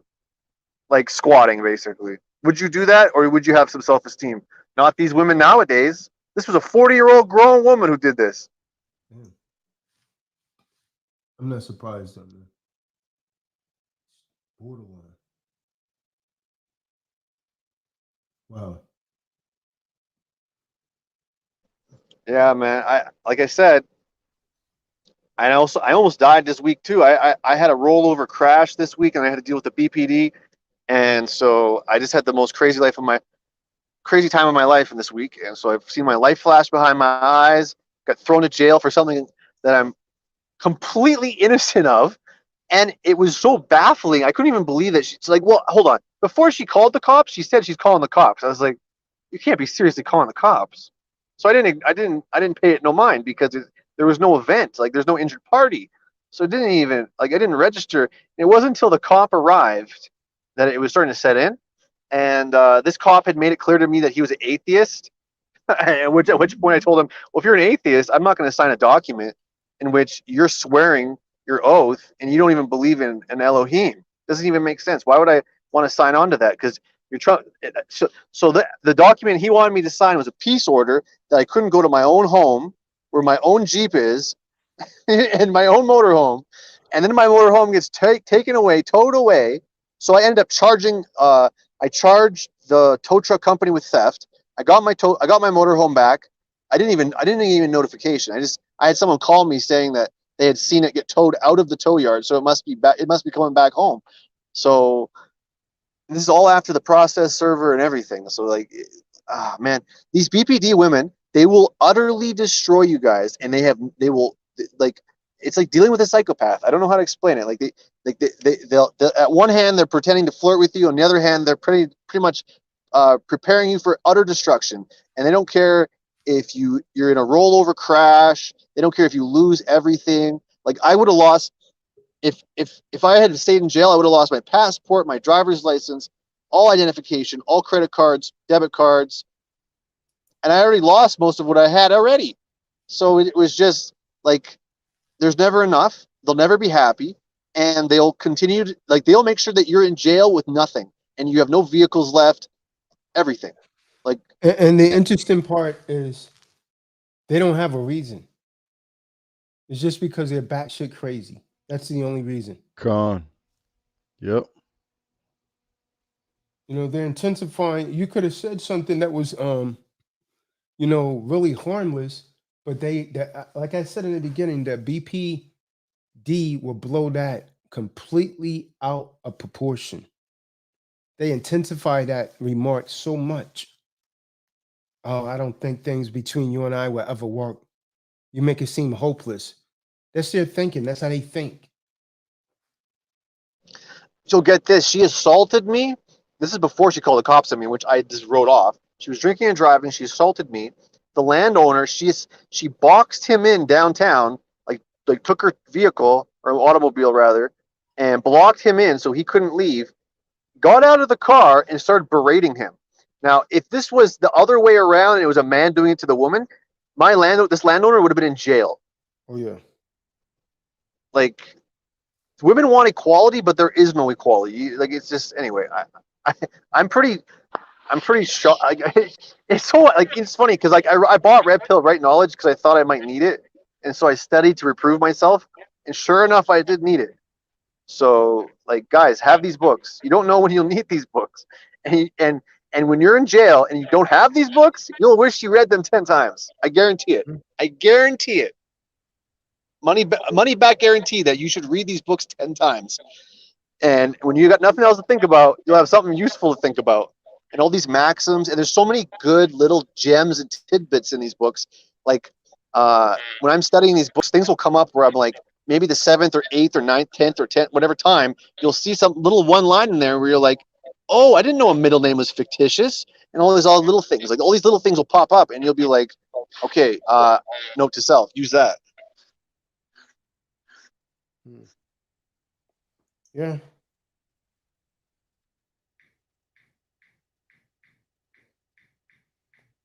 Yeah, man, these borderlines, man. I mean, it makes you hate them too, man. It just makes me hate them. You know, you go from hot to cold for no reason. That just makes me, you know, you think everything's going fine, and boom, out of nowhere, the borderline just comes up. Just make something up, man, because their mind just starts wondering. See, they do that when they're alone. Whenever a borderline's alone, they have nothing to do but to think. And that's a dangerous thing right there when a borderline's thinking. Because their thoughts are always negative. Things could be just fine and they're going to ruin it for you. And if you really piss them off, you're going to be where she had Nick at. She'll create a story. One borderline punched herself in the face, gave herself a black eye, then called the cops on the guy and got him arrested. Yeah, they actually have a video of that. They show some lady sitting on the bed beating herself, and you know, somebody passed it along to the evening news, and you know, they confronted her, and she said, "I didn't do that." Got her on tape beating herself in the face, and you know, got the guy arrested. and then you know, after they saw the tape, you know, of course they let him out. But I mean, she sat there and denied it. Mm-hmm. Because That's what when they you get do. that's when you get a signed sworn statement from them, and they don't know you have that video footage. That's how you take care of it.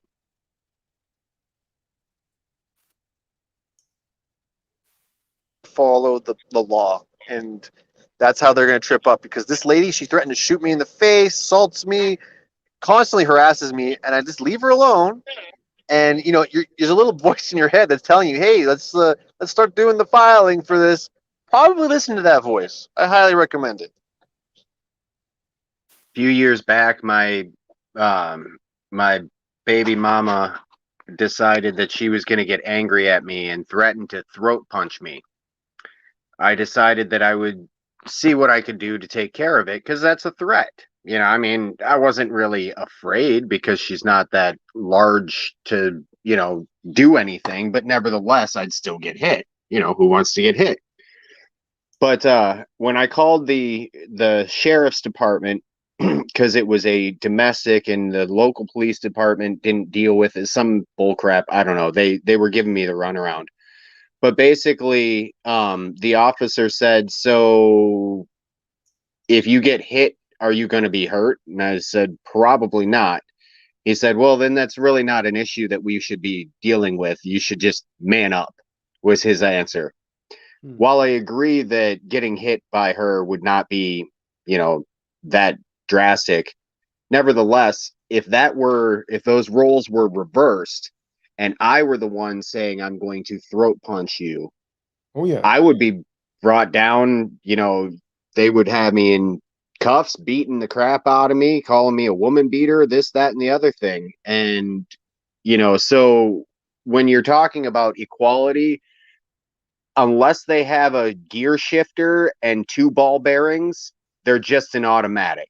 And an automatic is not the same as a standard. Just saying. Can't have equality if you don't have all the same parts.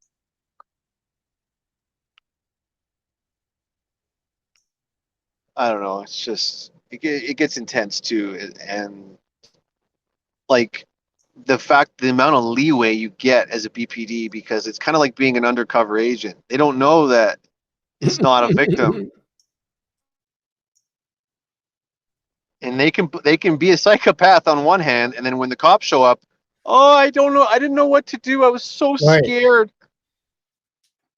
Oh, but that's one of the characteristics of a BPD. They only usually show that behavior around their loved one. In the professional world, they work out really well. And so that's what makes it so annoying, because the people won't believe that they're like that.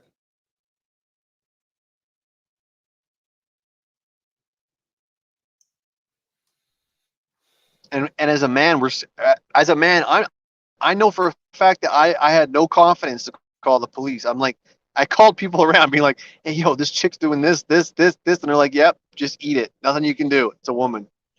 Because if you can't be known as a rat, so you got to eat it. And so I went to jail.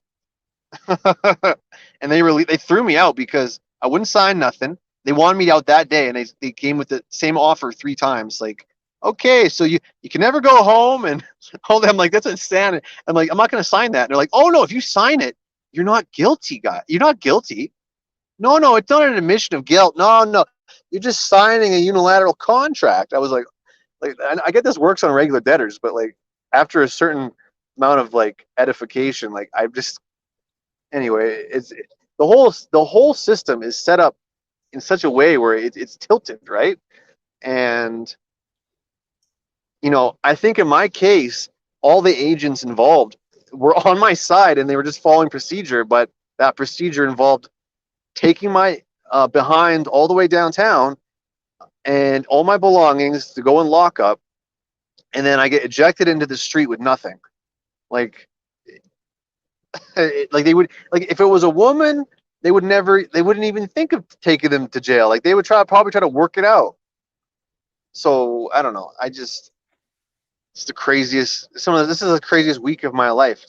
You know, I was driving downhill did a 360, rolled over, had no control of my vehicle, close my eyes and say, "Save me, Yahweh, wake up alive, unscathed, perhaps a concussion or something."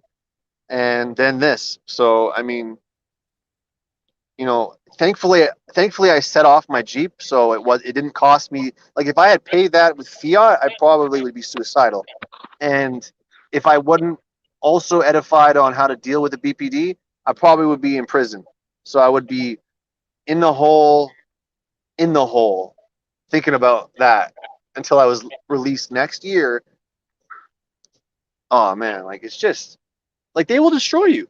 They will destroy you at until you have nothing, and I'm underlining nothing left. So I yield.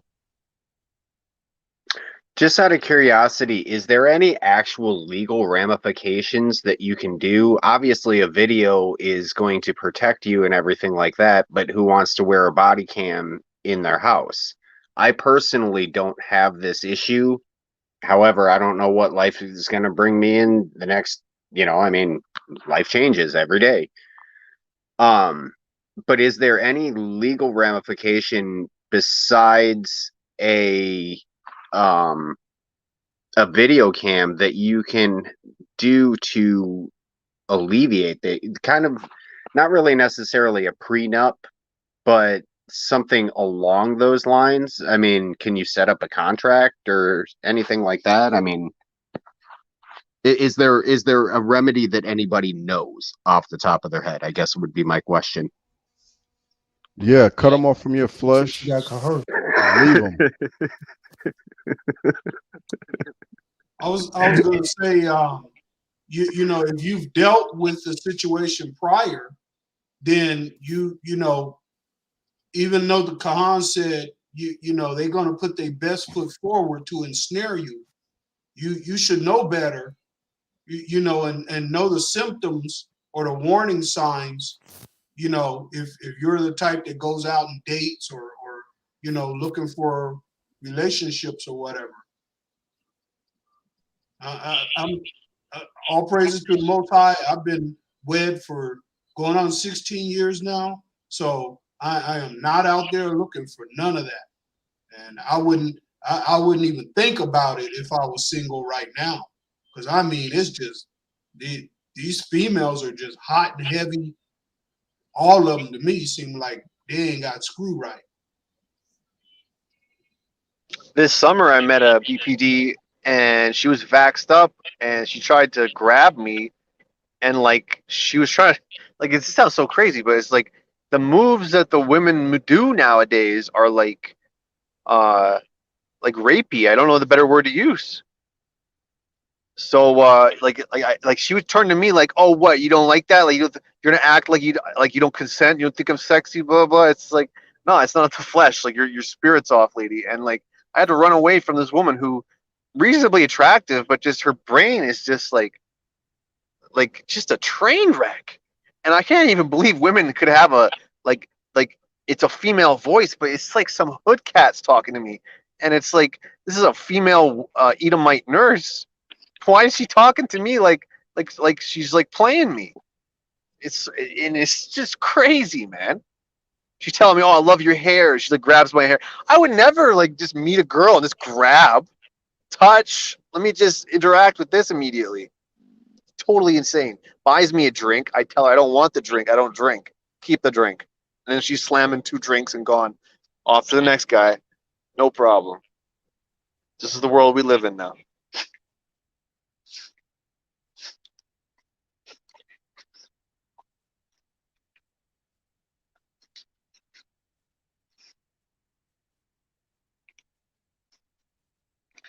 Just get right with Yahweh, guys. Like, you don't know when your life's going to be over just like that. That's what I noticed this week. So eat right. Don't do drugs. Don't drink alcohol. Don't smoke cigarettes. Don't be dumb. Treat your temple with respect, because you get this one temple before you go to the Shemayim. And that's if you go to the Shemayim. And if you don't treat the temple right, you're not going to the Shemayim. I've seen that. So these women, like, it's not the women's fault, right? Like, you got to realize that we live in a toxic culture now, and that culture, it's selling sweat equity. Like, people are this their birth certificate, right? So let's get the whole labor force, so on and so forth, get that mark of the beast, so on and so forth. You know, it's crazy times. And so if you're right, stay right. Keep righteous, and if you have a hunch that that someone that you're dating is off, you know, be off with it. Like learn to cut your losses, because you got to honor not only like where you came from, but where you're going, right? So just keep your head on your shoulders, everyone. Like, and some of these some of these some of these things that we can learn at this channel and from the authorized representative for the Kahan is some of like the best information for these types of situations. And without it, I don't want to think where I would be.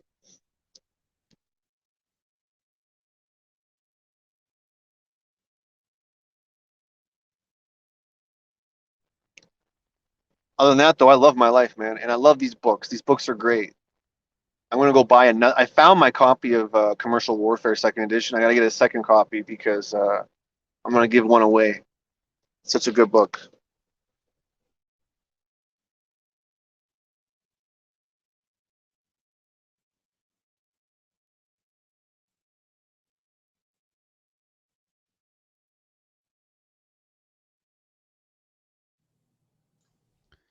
Anybody else got anything?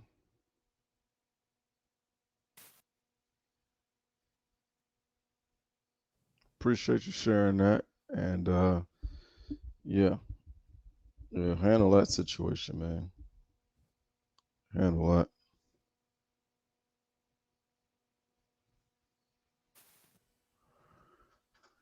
All right. All right, peace and wellness. I'm gonna go ahead and hit the bed. Got work tomorrow. Appreciate it. Shalom. Shalom. Peace be Peace out, with man. y'all. Shalom.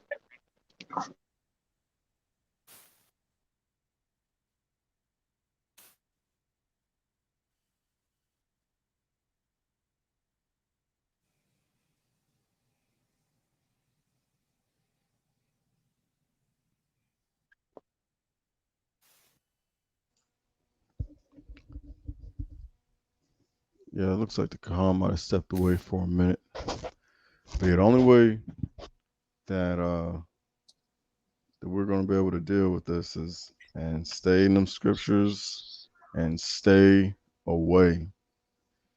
I mean, you stable-minded women out there, you know, by and large, you know, the women kind of stick together and they don't check each other. But for those of you who are part of that rare remnant that do, that, you know, correct your sister, in love, and you know, you recognize these traits and one of your friends or, you know, or even, you know, family member or whatever the case is, you pray for them and let them know, man. Pray for them and let them know, and no longer be an enabler of that behavior that they're displaying. I mean, because you know it ain't right. You know, good and well, it's not right. And if you really love them, care about them, you tell them about themselves. And I'm talking to the females out there that have their mind about themselves and know that they have a friend out there that acts like that. You just either tolerate it or you put up with it or you laugh at it. And instead of seeking, you know, for them to be healed from that business, you are a codependent just the same.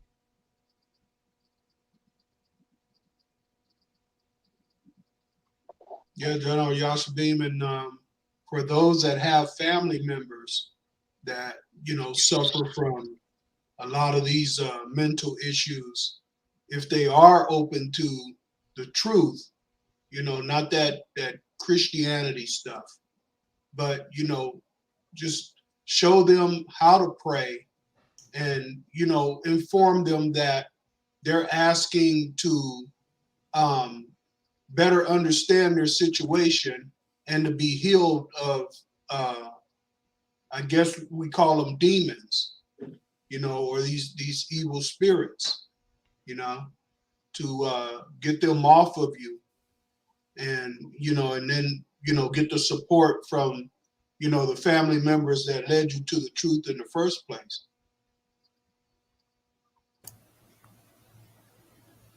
Khan, well said. It's a good point, Dale.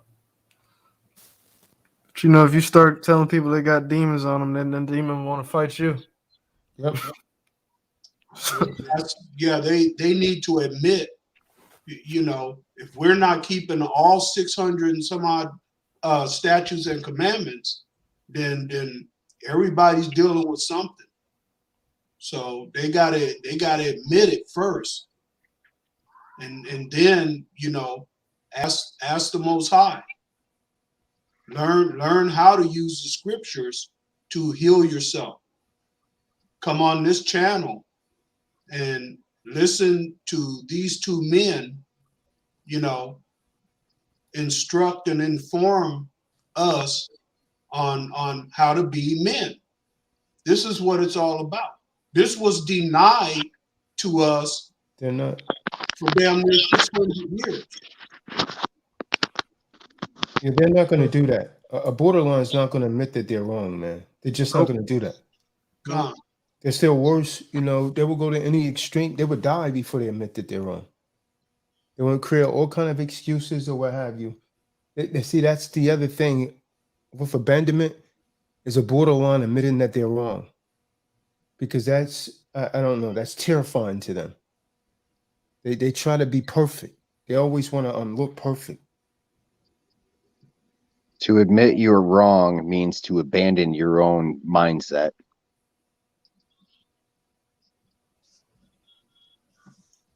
So it falls right in that category with they don't want to be abandoned. If they abandon themselves, then they've truly lost. Even if it's over something as simple as a dirty look, it's still the principle of the thing with them. Yeah, they don't What they I know, don't recognize it. Yo, what's another place, man, to get flights, man? I'm trying to book this flight, man. This thing keeps. Oh shoot, we can't find the author for your booking. I'm gonna try this like 10 times, man. I'm trying to get a flight in the morning. Like, I'm using this Hooper. Anyone knows anything else, man? It's there's Orbits. There's another one I use. I'm just trying to remember the name of it. Let me think of it for a second. That's Orbits with a Z. Just give me a sec to look up some new ones. I've had pretty good fortune with Priceline. yeah, that one was a little high. I went to that one. That was about $100 more than this one I'm using right now. Sometimes when you go to the actual carrier, are the prices pretty reasonable or comparable to where you're looking now? I saw, I don't mean to interrupt your comment or anything, but I just saw there's a company called Sun Country that flies all over the United States. They were offering like $59 one way with one bag, at least from my area in the metro here. But that obviously New York's probably a little bit different, but I'm pretty sure they fly in there. So you might want to look at Sun Country. Something for the morning, so I anticipate it being a little more. Right, but they might have something available with that along those lines. It's worth looking at. What is it called? Sun Country.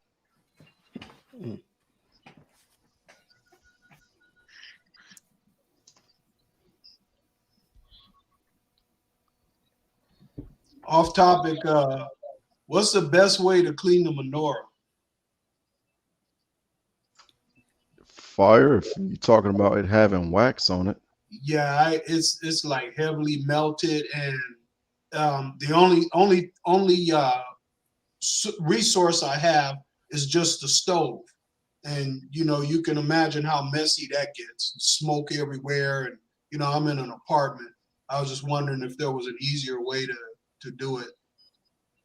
Anytime I've dealt with brass and wax, what I've always done is I've taken off every bit of wax that I can by hand, polish it with a rag, and then throw it in the oven for a little while, and it'll bake it off. And the wax, there's not that much to burn off. So, I mean, it might be well worth it. Obviously have some baking soda or something that you can throw onto it if it need be. Yeah, I'm But just then, dealing with the smoke issue. But yeah, I'll give that a shot. yeah, you just gotta Oh, forgive me. I want to interject. Sell Kahan Tazadaq. The site I use is called momondo.com. That's MOMONDO.com. That's just cheapest flights I've ever found was on that site. And then Please go ahead. There's a product called Bartender's Keeper that works really good on a lot of different metal products, and brass is one of the things that it specifically cleans, and it should take the wax off.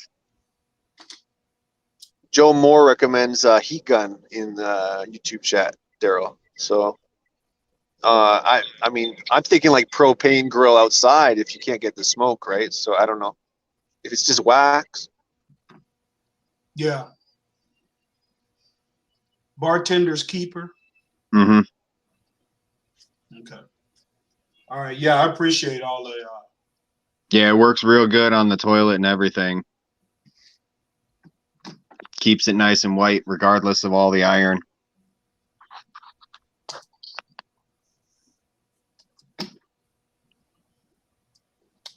Just out of curiosity, I haven't seen on the website, is there a place where prayer requests can be posted on that? I just look at most of you guys as being significant prayer warriors, and I mean, I would definitely be willing to step up and, you know, say prayers and everything like that for any one of you guys. I have a lot of respect for all of you, so.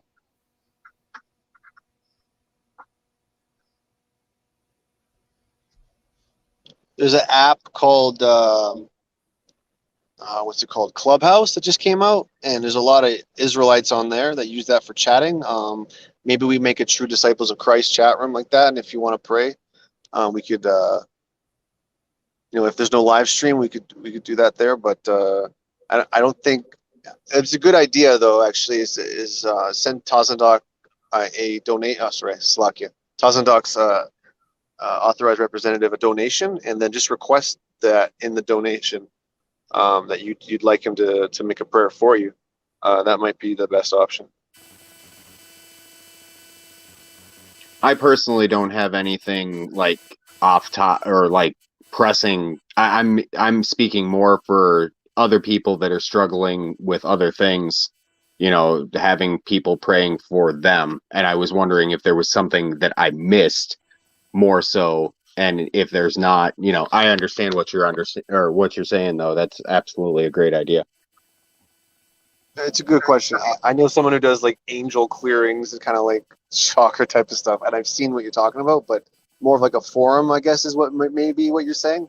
I'm just saying, if any one of you guys are having some issues where you're struggling in life, I don't even need to know what it is. I just, you know, if I saw somebody struggling, hey, I'm having a shitty day, or excuse me, a crappy day, you know, that way I know that I could say a word for you, you know. That's more along the lines, because to me, I look at it when I'm praying for my own self, it's kind of selfish. You know, like, don't get me wrong, I would ask for guidance, but to ask for guidance and to get out of a situation, not quite the thing. I need to experience the situation to understand how to go through it. The experience is what gives you the thankfulness. That's where I really do my prayer, is in gratefulness, for the most part. But basically, I know a lot of people throughout the day struggle with this, that, or the other thing. You know, I mean, if you're a drinker, you're struggling with alcohol and those demons that that deals with, or whatever it might be. I'm a business owner, so I'm able to take my own time. So when I'm traveling, I can focus on what I want to instead of focusing on what the boss wants, because I am the boss. So just more an offerance than anything, but I get where you're coming from. I like the idea of being long suffering. However, I realized, like, with all my situation that's going on today, it wasn't until I actually prayed to Yahweh, just in gratitude, being like, thanks for the life and thanks for being alive. That's when, like, the gears started turning, and, like, got a phone call, like, your motorhome, I seen it getting towed out of the yard, and then the process server was on the way. Like, it's kind of like, it's not when you're asking for something, it's just that you're grateful. That's when you're Mhm. going to release. That's what really greases the wheel, and that's real. Like, I wish more people were just kind of just pray to be thankful and gratitude. I think those are the most important prayers. You're right. Absolutely. That's generally how I actually do most of my prayers, is thanking him for the things that I have and that I desire, because it says ask and it shall be answered. So when I ask, I'm grateful for it, because I'm acting as if, because my faith would allow me to say that when I do ask, there is a answer, because I'm as king in that situation. So I just wait for the answer, and I'm grateful for the answer, period. So, Well, when we pray, from what I've read, is that, before we pray, Most High wants us to have a contrite heart, being sincere. So anything that we know that we're supposed to be following inside these scriptures, we should be doing those, Mhm. because the Most High. It also reads that the Most High doesn't hear the prayer of sinners. So if you're purposely not doing things that you know that you should be doing as written, your prayer is not going to reach him. And then when we do pray, pray without ceasing, Mhm. fervent in spirit. It's laid out in Matthew 6, verses 9 through 11? No, 13. Yeah, 13. it's through 13. Yeah. Hey, hey, careful. What was that site again, man? I gotta book this flight, man. That's momondo.com. It's MOMONDO.com. Like Hold more on. money. Momondo. Mondo. Yeah, MOM, like mom, ONDO. Momondo.com.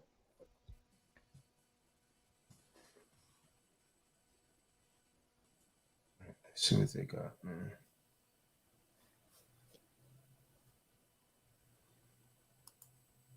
They immediately ask for an email address. They have an app too. If you want the app on your phone, they also got an app in the I just downloaded that store. Cooper app on my phone. It's not working, man.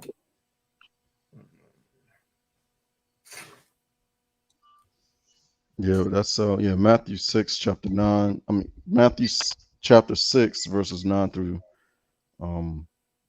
13. 9 through 13. I learned it here. I'm not sure if it's from scripture. I think what I learned was that try to keep the prayer unique and not repetitive. Like, try to keep it fresh in your All right, so non-ceasing. Kanye, so I'll bring that out. That's also in Matthew 6.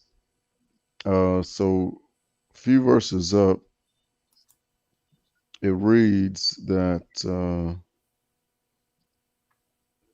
let me see here. It lays it out. It says, I'll start from verse 5. Book of Matthew, Tityawa, chapter 6, verse 5. And when thou prayest, thou should not be as the hypocrites are, for they love to pray standing in the synagogues and in the corners of streets, that they may be seen of men. Verily, I say unto you, they have their reward. But when thou prayest, enter into thy closet, and when thou hast shut thy door, pray to thy Father which is in secret, and thy Father what seeth in secret shall reward thee openly. And that's the part right here following that Careford was bringing up. It's verse 7. But when ye pray, use not vain repetitions, as the heathen do, for they think they shall be heard for their much speaking. Be not ye therefore like unto them, for your Father know what things ye have need of before you ask. So this right here is how we should pray. And that's verse 9 through 13. That's where I get the going into it with a state of gratitude, as if it's already taken place. I when I was younger, I had dated a Catholic girl, and I remember it very clearly because I haven't ever dated Catholics since, because they're nuts. But I remember the repetitiveness of their prayer, and it was the same thing over and over and over, and I couldn't understand it because I looked at it and I said, you know, if this is my father doesn't want to hear me ask the same thing over and over. When I ask, are we there yet? If I ask it in the next 10 minutes, I'm going to hear about it. And I just kind of look at it that way. But when I go to my father and I'm grateful for the things that I've already been bestowed, and I'm grateful for the things that I know are there for me to go upon my path, that's really where I'm getting my understanding. And I'm quite familiar with those scriptures that you're reading, and I agree with them quite a bit. If you understand them, it actually changes the way you actually pray, and because you aren't in that mindset of, like, I don't even really, like, you won't see me gathering, holding hands in a prayer circle or anything. No, that's not. I'm good. I'll be back in the back corner by myself, speaking to my father. Yeah.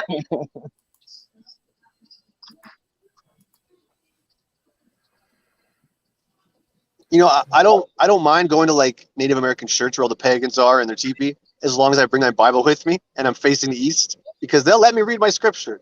So, try to reach out to these people if you can. There's a lot of lost souls. If you can save one, it is well worth it, man. Like I run into debtors and they're like, oh man, I need help with my student loan. I just say, all right, true disciples of Christ, pick up a Bible, do the work. And you know what? You're not going to be heard a lot of the time, and when you are heard, and don't treat it higher intelligence like a goldfish. Like if you keep saying, I want 2 convertibles, and you just keep on saying that over and over and over and over and over, as he giveth, he'll taketh away, man. I rolled both those. I had 2 Jeeps, man. I rolled them both, man. They're done. I gotta go set up some new automobiles now, because I overprayed for that stuff. So you can't be doing that. He'll come by and he'll just be like, all right, I took note. You begged this many times for it. That was an odd number. So here you go. Gone now.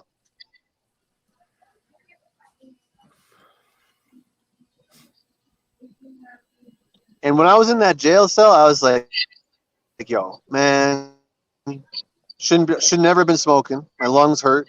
And it's like, I was already expletive beat up from the car crash. So it's like, I'm sitting there with my body all beat up. And it's like, why would I put bad things in my body? And it's like, I'm up north right now, so it's like a lot of people up here are like, they're pig farmers, they eat pork, and like they're so entrenched in sin, they don't want to hear it, right? And it's hard to reach some people.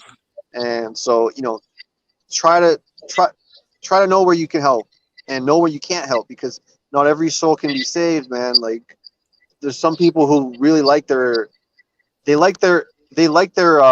slavery, basically. Like people like being in captivity. It's rough, man. They make decisions that don't lend themselves to being saved. Like they're like, oh man, if I could only get out of this job. And they're like huffing on cigarettes, drinking beer every weekend. It's like, well, they're not really in a position to be saved because they don't really treat their temple in a way. Hey, I'm gonna bring out the scripture Just right family, they quick. took the mark family to rely on. Slakia, forgive me. Yeah, Go so ahead, please bring it out. it is well. So Matthew 10, Matthew chapter 10, verse 14. No, I'll do 13 and 14. And if the house be worthy, let your peace come upon it. But if it not be worthy, let your peace return to you. And whosoever shall receive your words, then whosoever shall not receive you, forgive me, whosoever shall not receive you, nor hear your words, when ye depart out of that house or that city, shake the dust off your feet, go on your way. So it's not really for us to force it. We speak, they can leave, but if they choose not to hear us, we did our part, we washed our hands of their blood. That's up to them to, make a choice and a decision. That's pretty much key in this time, that shake the dust quote, man. Especially what's going on right now. Look around you. A lot of people, they want to trust in oppression. There's a scripture that says, "Do not cast your pearls before swine," and I think that's really what we're facing in today's reality. Is I don't mean to call people swine, but if you act like a pig, you snort like a pig, you smell like a pig, you think like a pig, I'm gonna call you a pig, and it's only kind for me to do it because, it's kind of like with the whole women's liberation. It is kind for me. It is the right thing to do for me to not tell them that they are a shim or a he or a whatever vernacular or acronym that is unkind for me, because that is forcing me to lie to them. Not only am I stealing the truth from myself, but I'm also stealing the truth from them. Whether they want to live in that delusion, they have the ability to choose to listen. But honestly, in today's society, man, I speak to the Most High before I offer wise wisdom. At least when it comes to this channel or anything, related to that. Because you get the wrong, look at the topic of conversation. You get the wrong chick on a site like this, and then all of a sudden you got, 6 guys here now that are facing situations because she's a demon, and that's all she is, because that's what she was trained to be.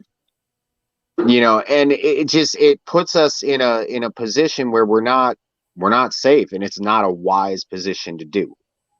And so, don't get me wrong, I understand helping somebody, but even scripture says don't give your money to the bums on the side of the road. Because it's not doing them any good. And our perception of what. Where's that written at? I do believe, I could be wrong. I don't know. That's why I'm asking you. Because we don't want to push any falsehoods here. Right. If I'm wrong, I'm wrong. As I hear it, I'll go ahead and I'll bring out the scripture. It doesn't say specifically don't give your money to bums, but it says something to the effect, I can't quote it. What's that? He doesn't eat. Yes, that's what I'm getting at. But there's plenty. I found a couple about homelessness and donation, if you like. Forgive What's me. That? Go ahead. I didn't hear you. Oh no, I found some scriptures from what you were saying. Like you were saying about okay. I got Isaiah 58:7. Is it not to deal thy bread to the hungry, and that thou bring the poor that are cast out to thy house? When thou seest the naked, that thou cover him, and that thou hide not thyself from thine own flesh? So little bit like what you said earlier about like put on, like if you die, if you're in a tailspin, make sure you save, like make sure you're covered before you're covering others, right? So Right. that's that Right. one. That's that one there. There's a few more. I see here. And I was this before I pass it off again. I'm gonna What look at these. scripture was that? You said Isaiah what? 58:7.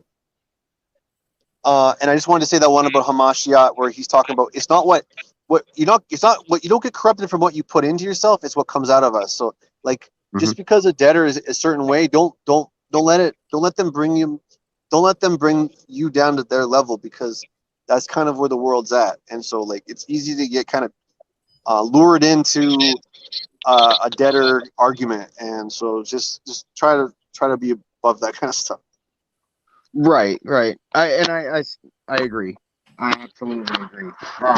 It's just, and don't get me wrong, like there is just the other day, I saw a guy and he looked like he could use a cup of coffee, and I bought him a cup of coffee, and I gave him a couple of bucks because he looked like he was hungry, and I prayed about it before I did it because I didn't want to do the wrong thing and support his drunkenness with my fiat. Can you hear me?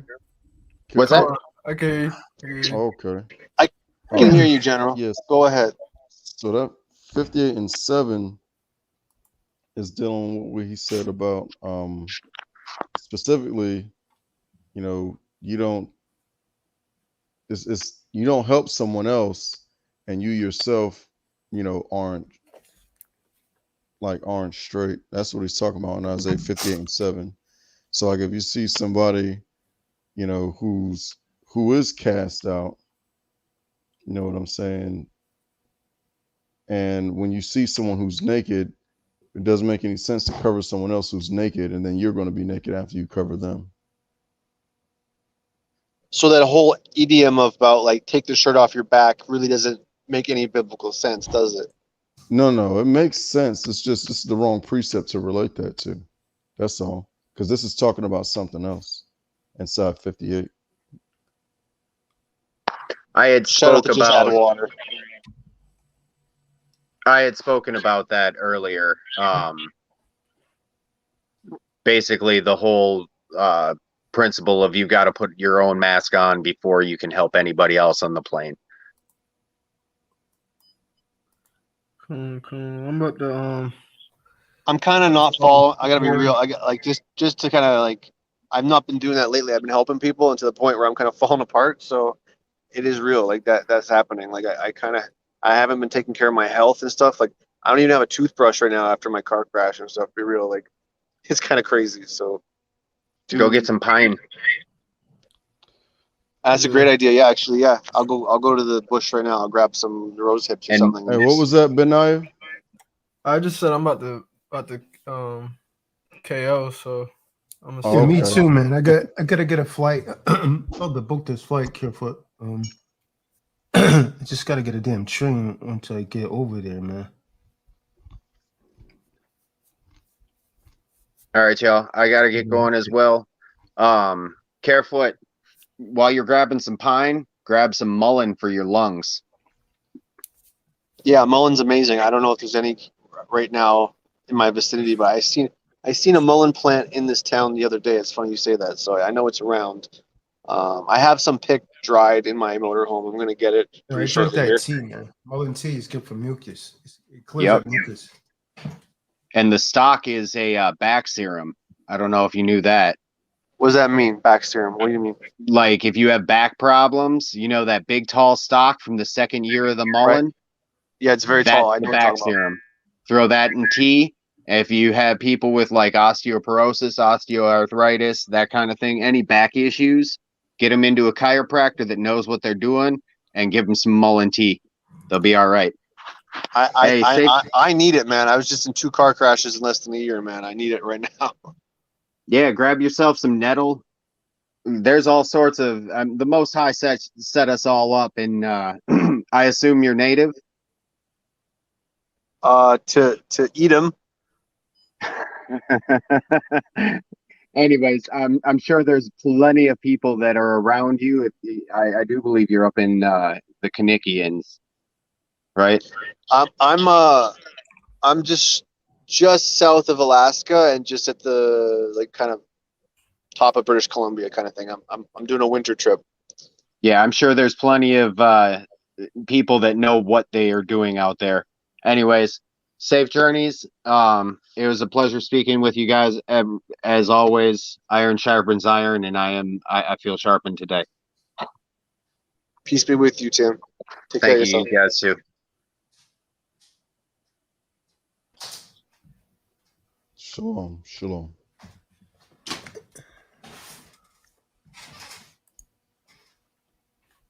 Did you arrange a train, Kahan?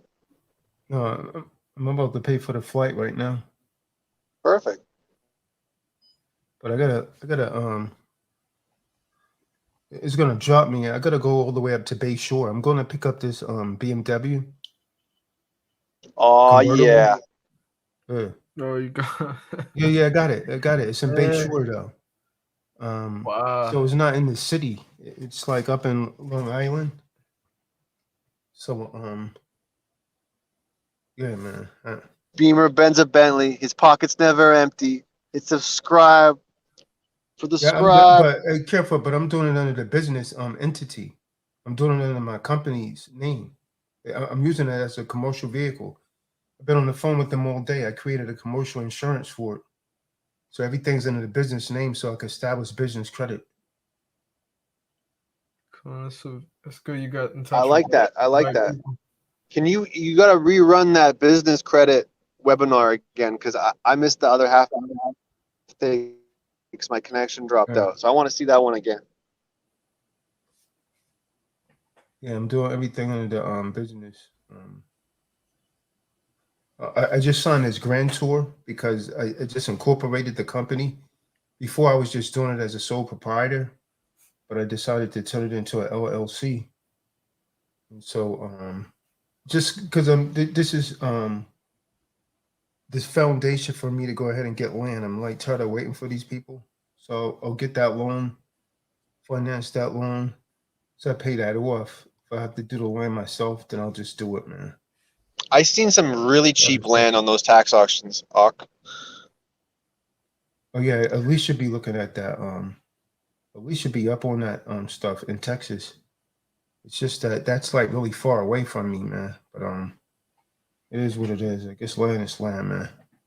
I seen So New it's traveling. Mexico had cheap land too, man. And that New Mexico land with the tax auctions, it was getting to like you're paying hundreds of dollars per acre, which it's a pretty good deal. Like even for me, like I could live off half an acre and be pretty happy. So Yeah, Matthew lives out there in New Mexico.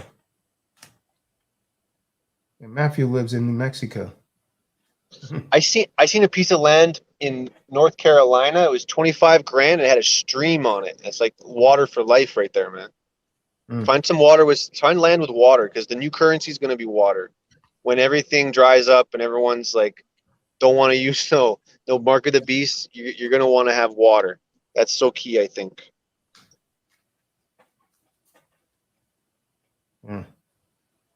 Yeah, I gotta it's damn flight, man. I gotta be there like at 5 a.m. So I gotta get a move on, man. I didn't get no sleep last night. Now this. But yeah, I need to go ahead and get this, man, and then I guess I could do it. No, that's probably too close. I could do it for Thursday. I'm supposed to pick that car up Thursday. Wait, what's today? It's It's Tuesday in the Tuesday. West Coast. Tuesday. It would be Wednesday, but I kind of like to be there a little early, but because these airlines, man, they be having so many damn delays that it just ruin everything, man. Yeah. Just about everyone that flies, man, they end up delaying them, So trying to get day early. That BMW the dealership, they told me if I get within 15 miles, they'll send someone to get me. Well, the guy, the salesman said he'll pick me up. Yeah. So there you go. I just know I'm sleepy as heck right now, man. Sitting here nodding off, man, trying to get this done, looking for these flights, man. Try to do it on my phone, it just didn't work out. I've been looking all over now. As soon as I got this one, man, they start calling from all over. Oh yeah, that's what they do. Block all of that, man. That's what they do. Yeah. I remember went to one dealership. Don't ever give them your number because then you're gonna get calls from all types of dealerships. Yeah, right. That's what happened. They sell your information. Right. That's what I found out. You should call them with a text now number or a burner number, essentially something that you can, after you get the automobile, you can just be done with it. Because I know I had the same issue just recently. They got getting calls from a state over saying, "Oh yeah, we got your car ready for you. You want to come in? You got trade in?" It's insanity. Yeah, I didn't give them a legitimate. I didn't give them a legitimate name. So that kind of helped out, but they're still like flooding my email. Cool. Good. Have them call me from Chicago today. The exotic autos. I'm like, yo, that's okay, man. I've already settled a deal with someone.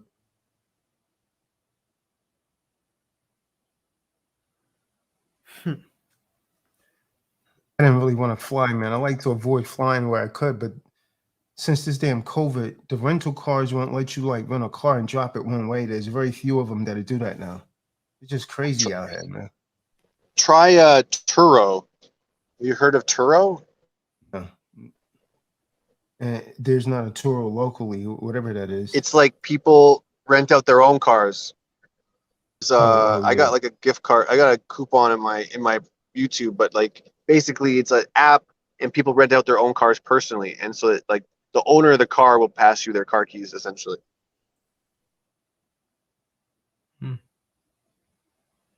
They got exotics and they got nice cars too on that Turo app. Like it's a little more upscale than like a National or something like that.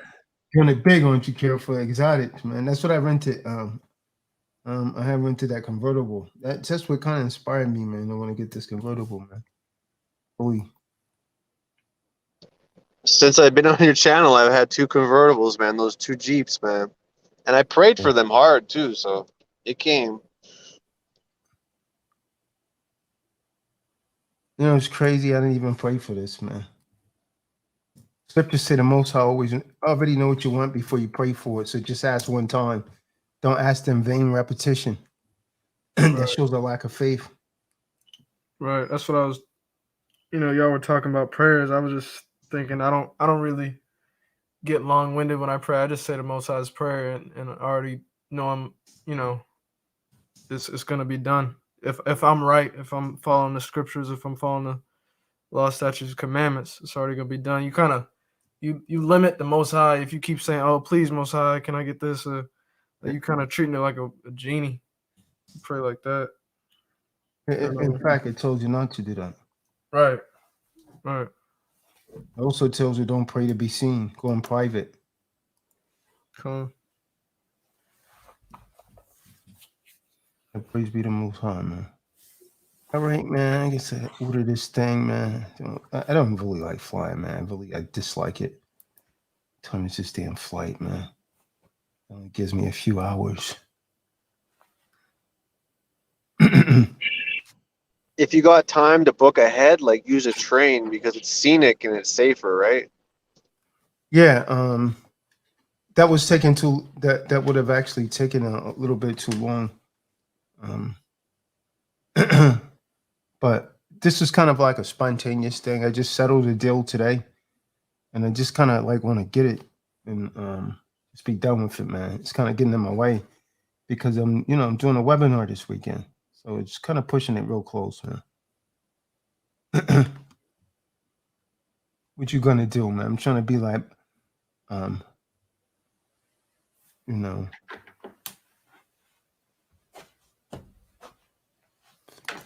What's this? This is a 450. Trying to be like Benaya.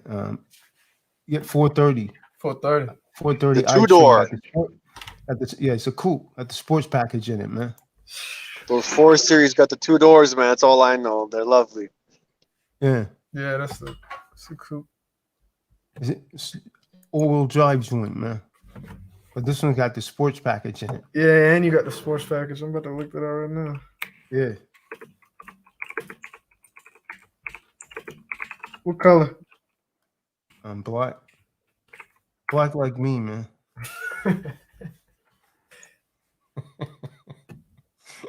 I got a black Benz. I kind of debated about that, man. There was a white one, but good. It's more than what I was wanting to pay, but hey, what you gonna do? I feel you. Con, you ever heard that back in the day, where it said black like me, but not the color? Must be a Cali thing. Oh. I may have heard it. Damn, man, I don't want to click on this thing, but Did let you- me do it, man. You get the M Series, it looks like. man. Yeah, that's the M Sports package. Yeah. So I'm doing it, Benaya, man. Yeah, You're gonna have the yeah, steering wheel. You that, gonna that have the, thing's gonna rip, man. That's gonna be fast, man. Yeah. Oh yeah, you're gonna have the paddles too. So you can do your shifting with the paddles and everything. So sheesh.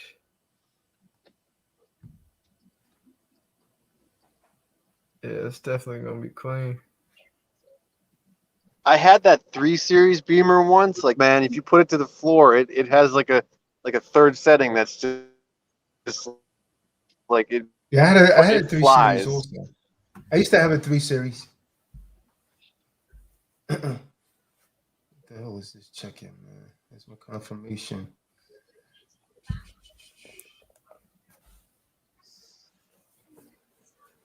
Check-in, view my trip.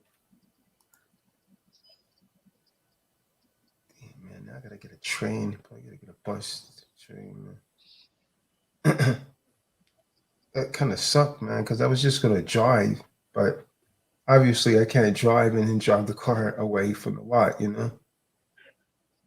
And then they telling me, "Oh, you can't do it one way." They stopped that. Oh, wait. So you couldn't? Damn, you can't do it one way no more. Nah, man, the COVID screwing it up. Because I remember, you go one way and then just take the car all the way back.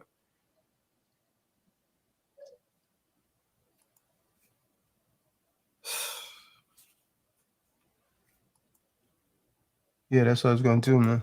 But so they got this COVID thing. See, and you have people debating this, man.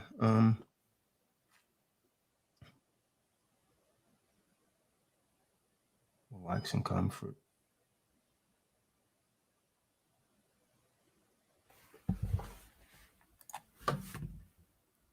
Nah, I'm gonna upgrade. Just get me on the plane, man.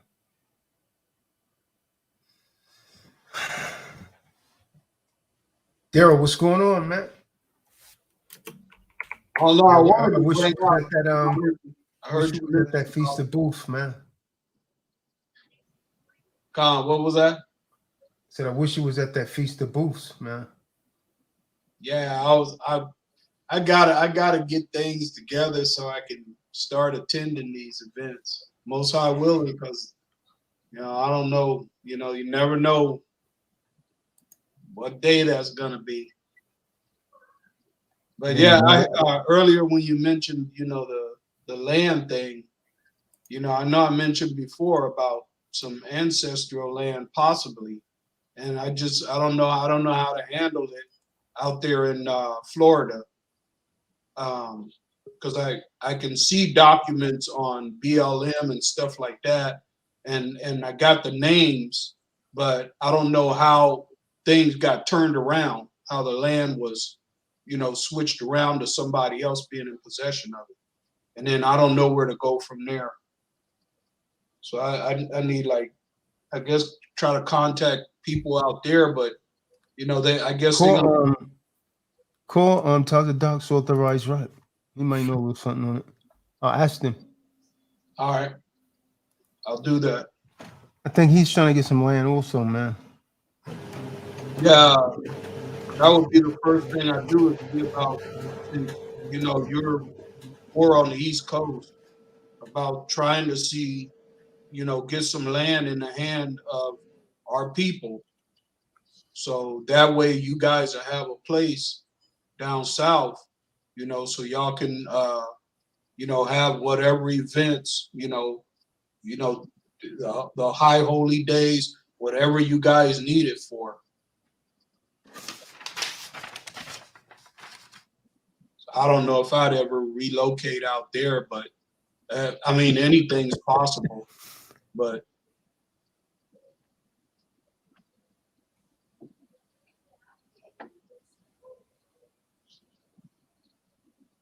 I don't know if Yashabim's still there. You know, you guys were talking about prayer earlier, and we do our little prayer, all of us together, and then, you know, I do my little thing. Who's that? Well, just me and the family. And should I be telling the girls to, you know, do their own thing in private, or, you know, doing it as a family? Is that should we just continue like that? Because I mean, I've always told them that, you know, they can pray whenever they want, but, you know, is it you know, more about praying on your own, or you know, making sure we come together? A family that prays together stays together. You ever heard that? The man is supposed to lead the prayer, man. The family's good.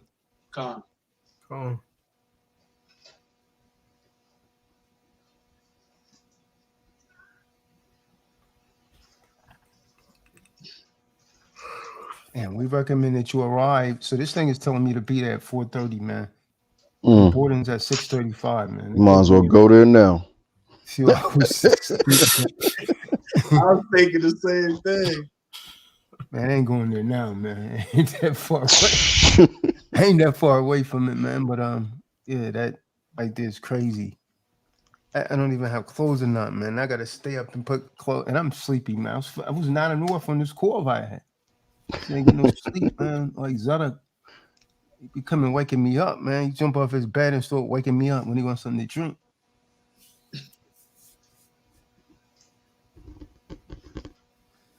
Wow. Okay, man. Damn, I gotta train that. Upgrade, man.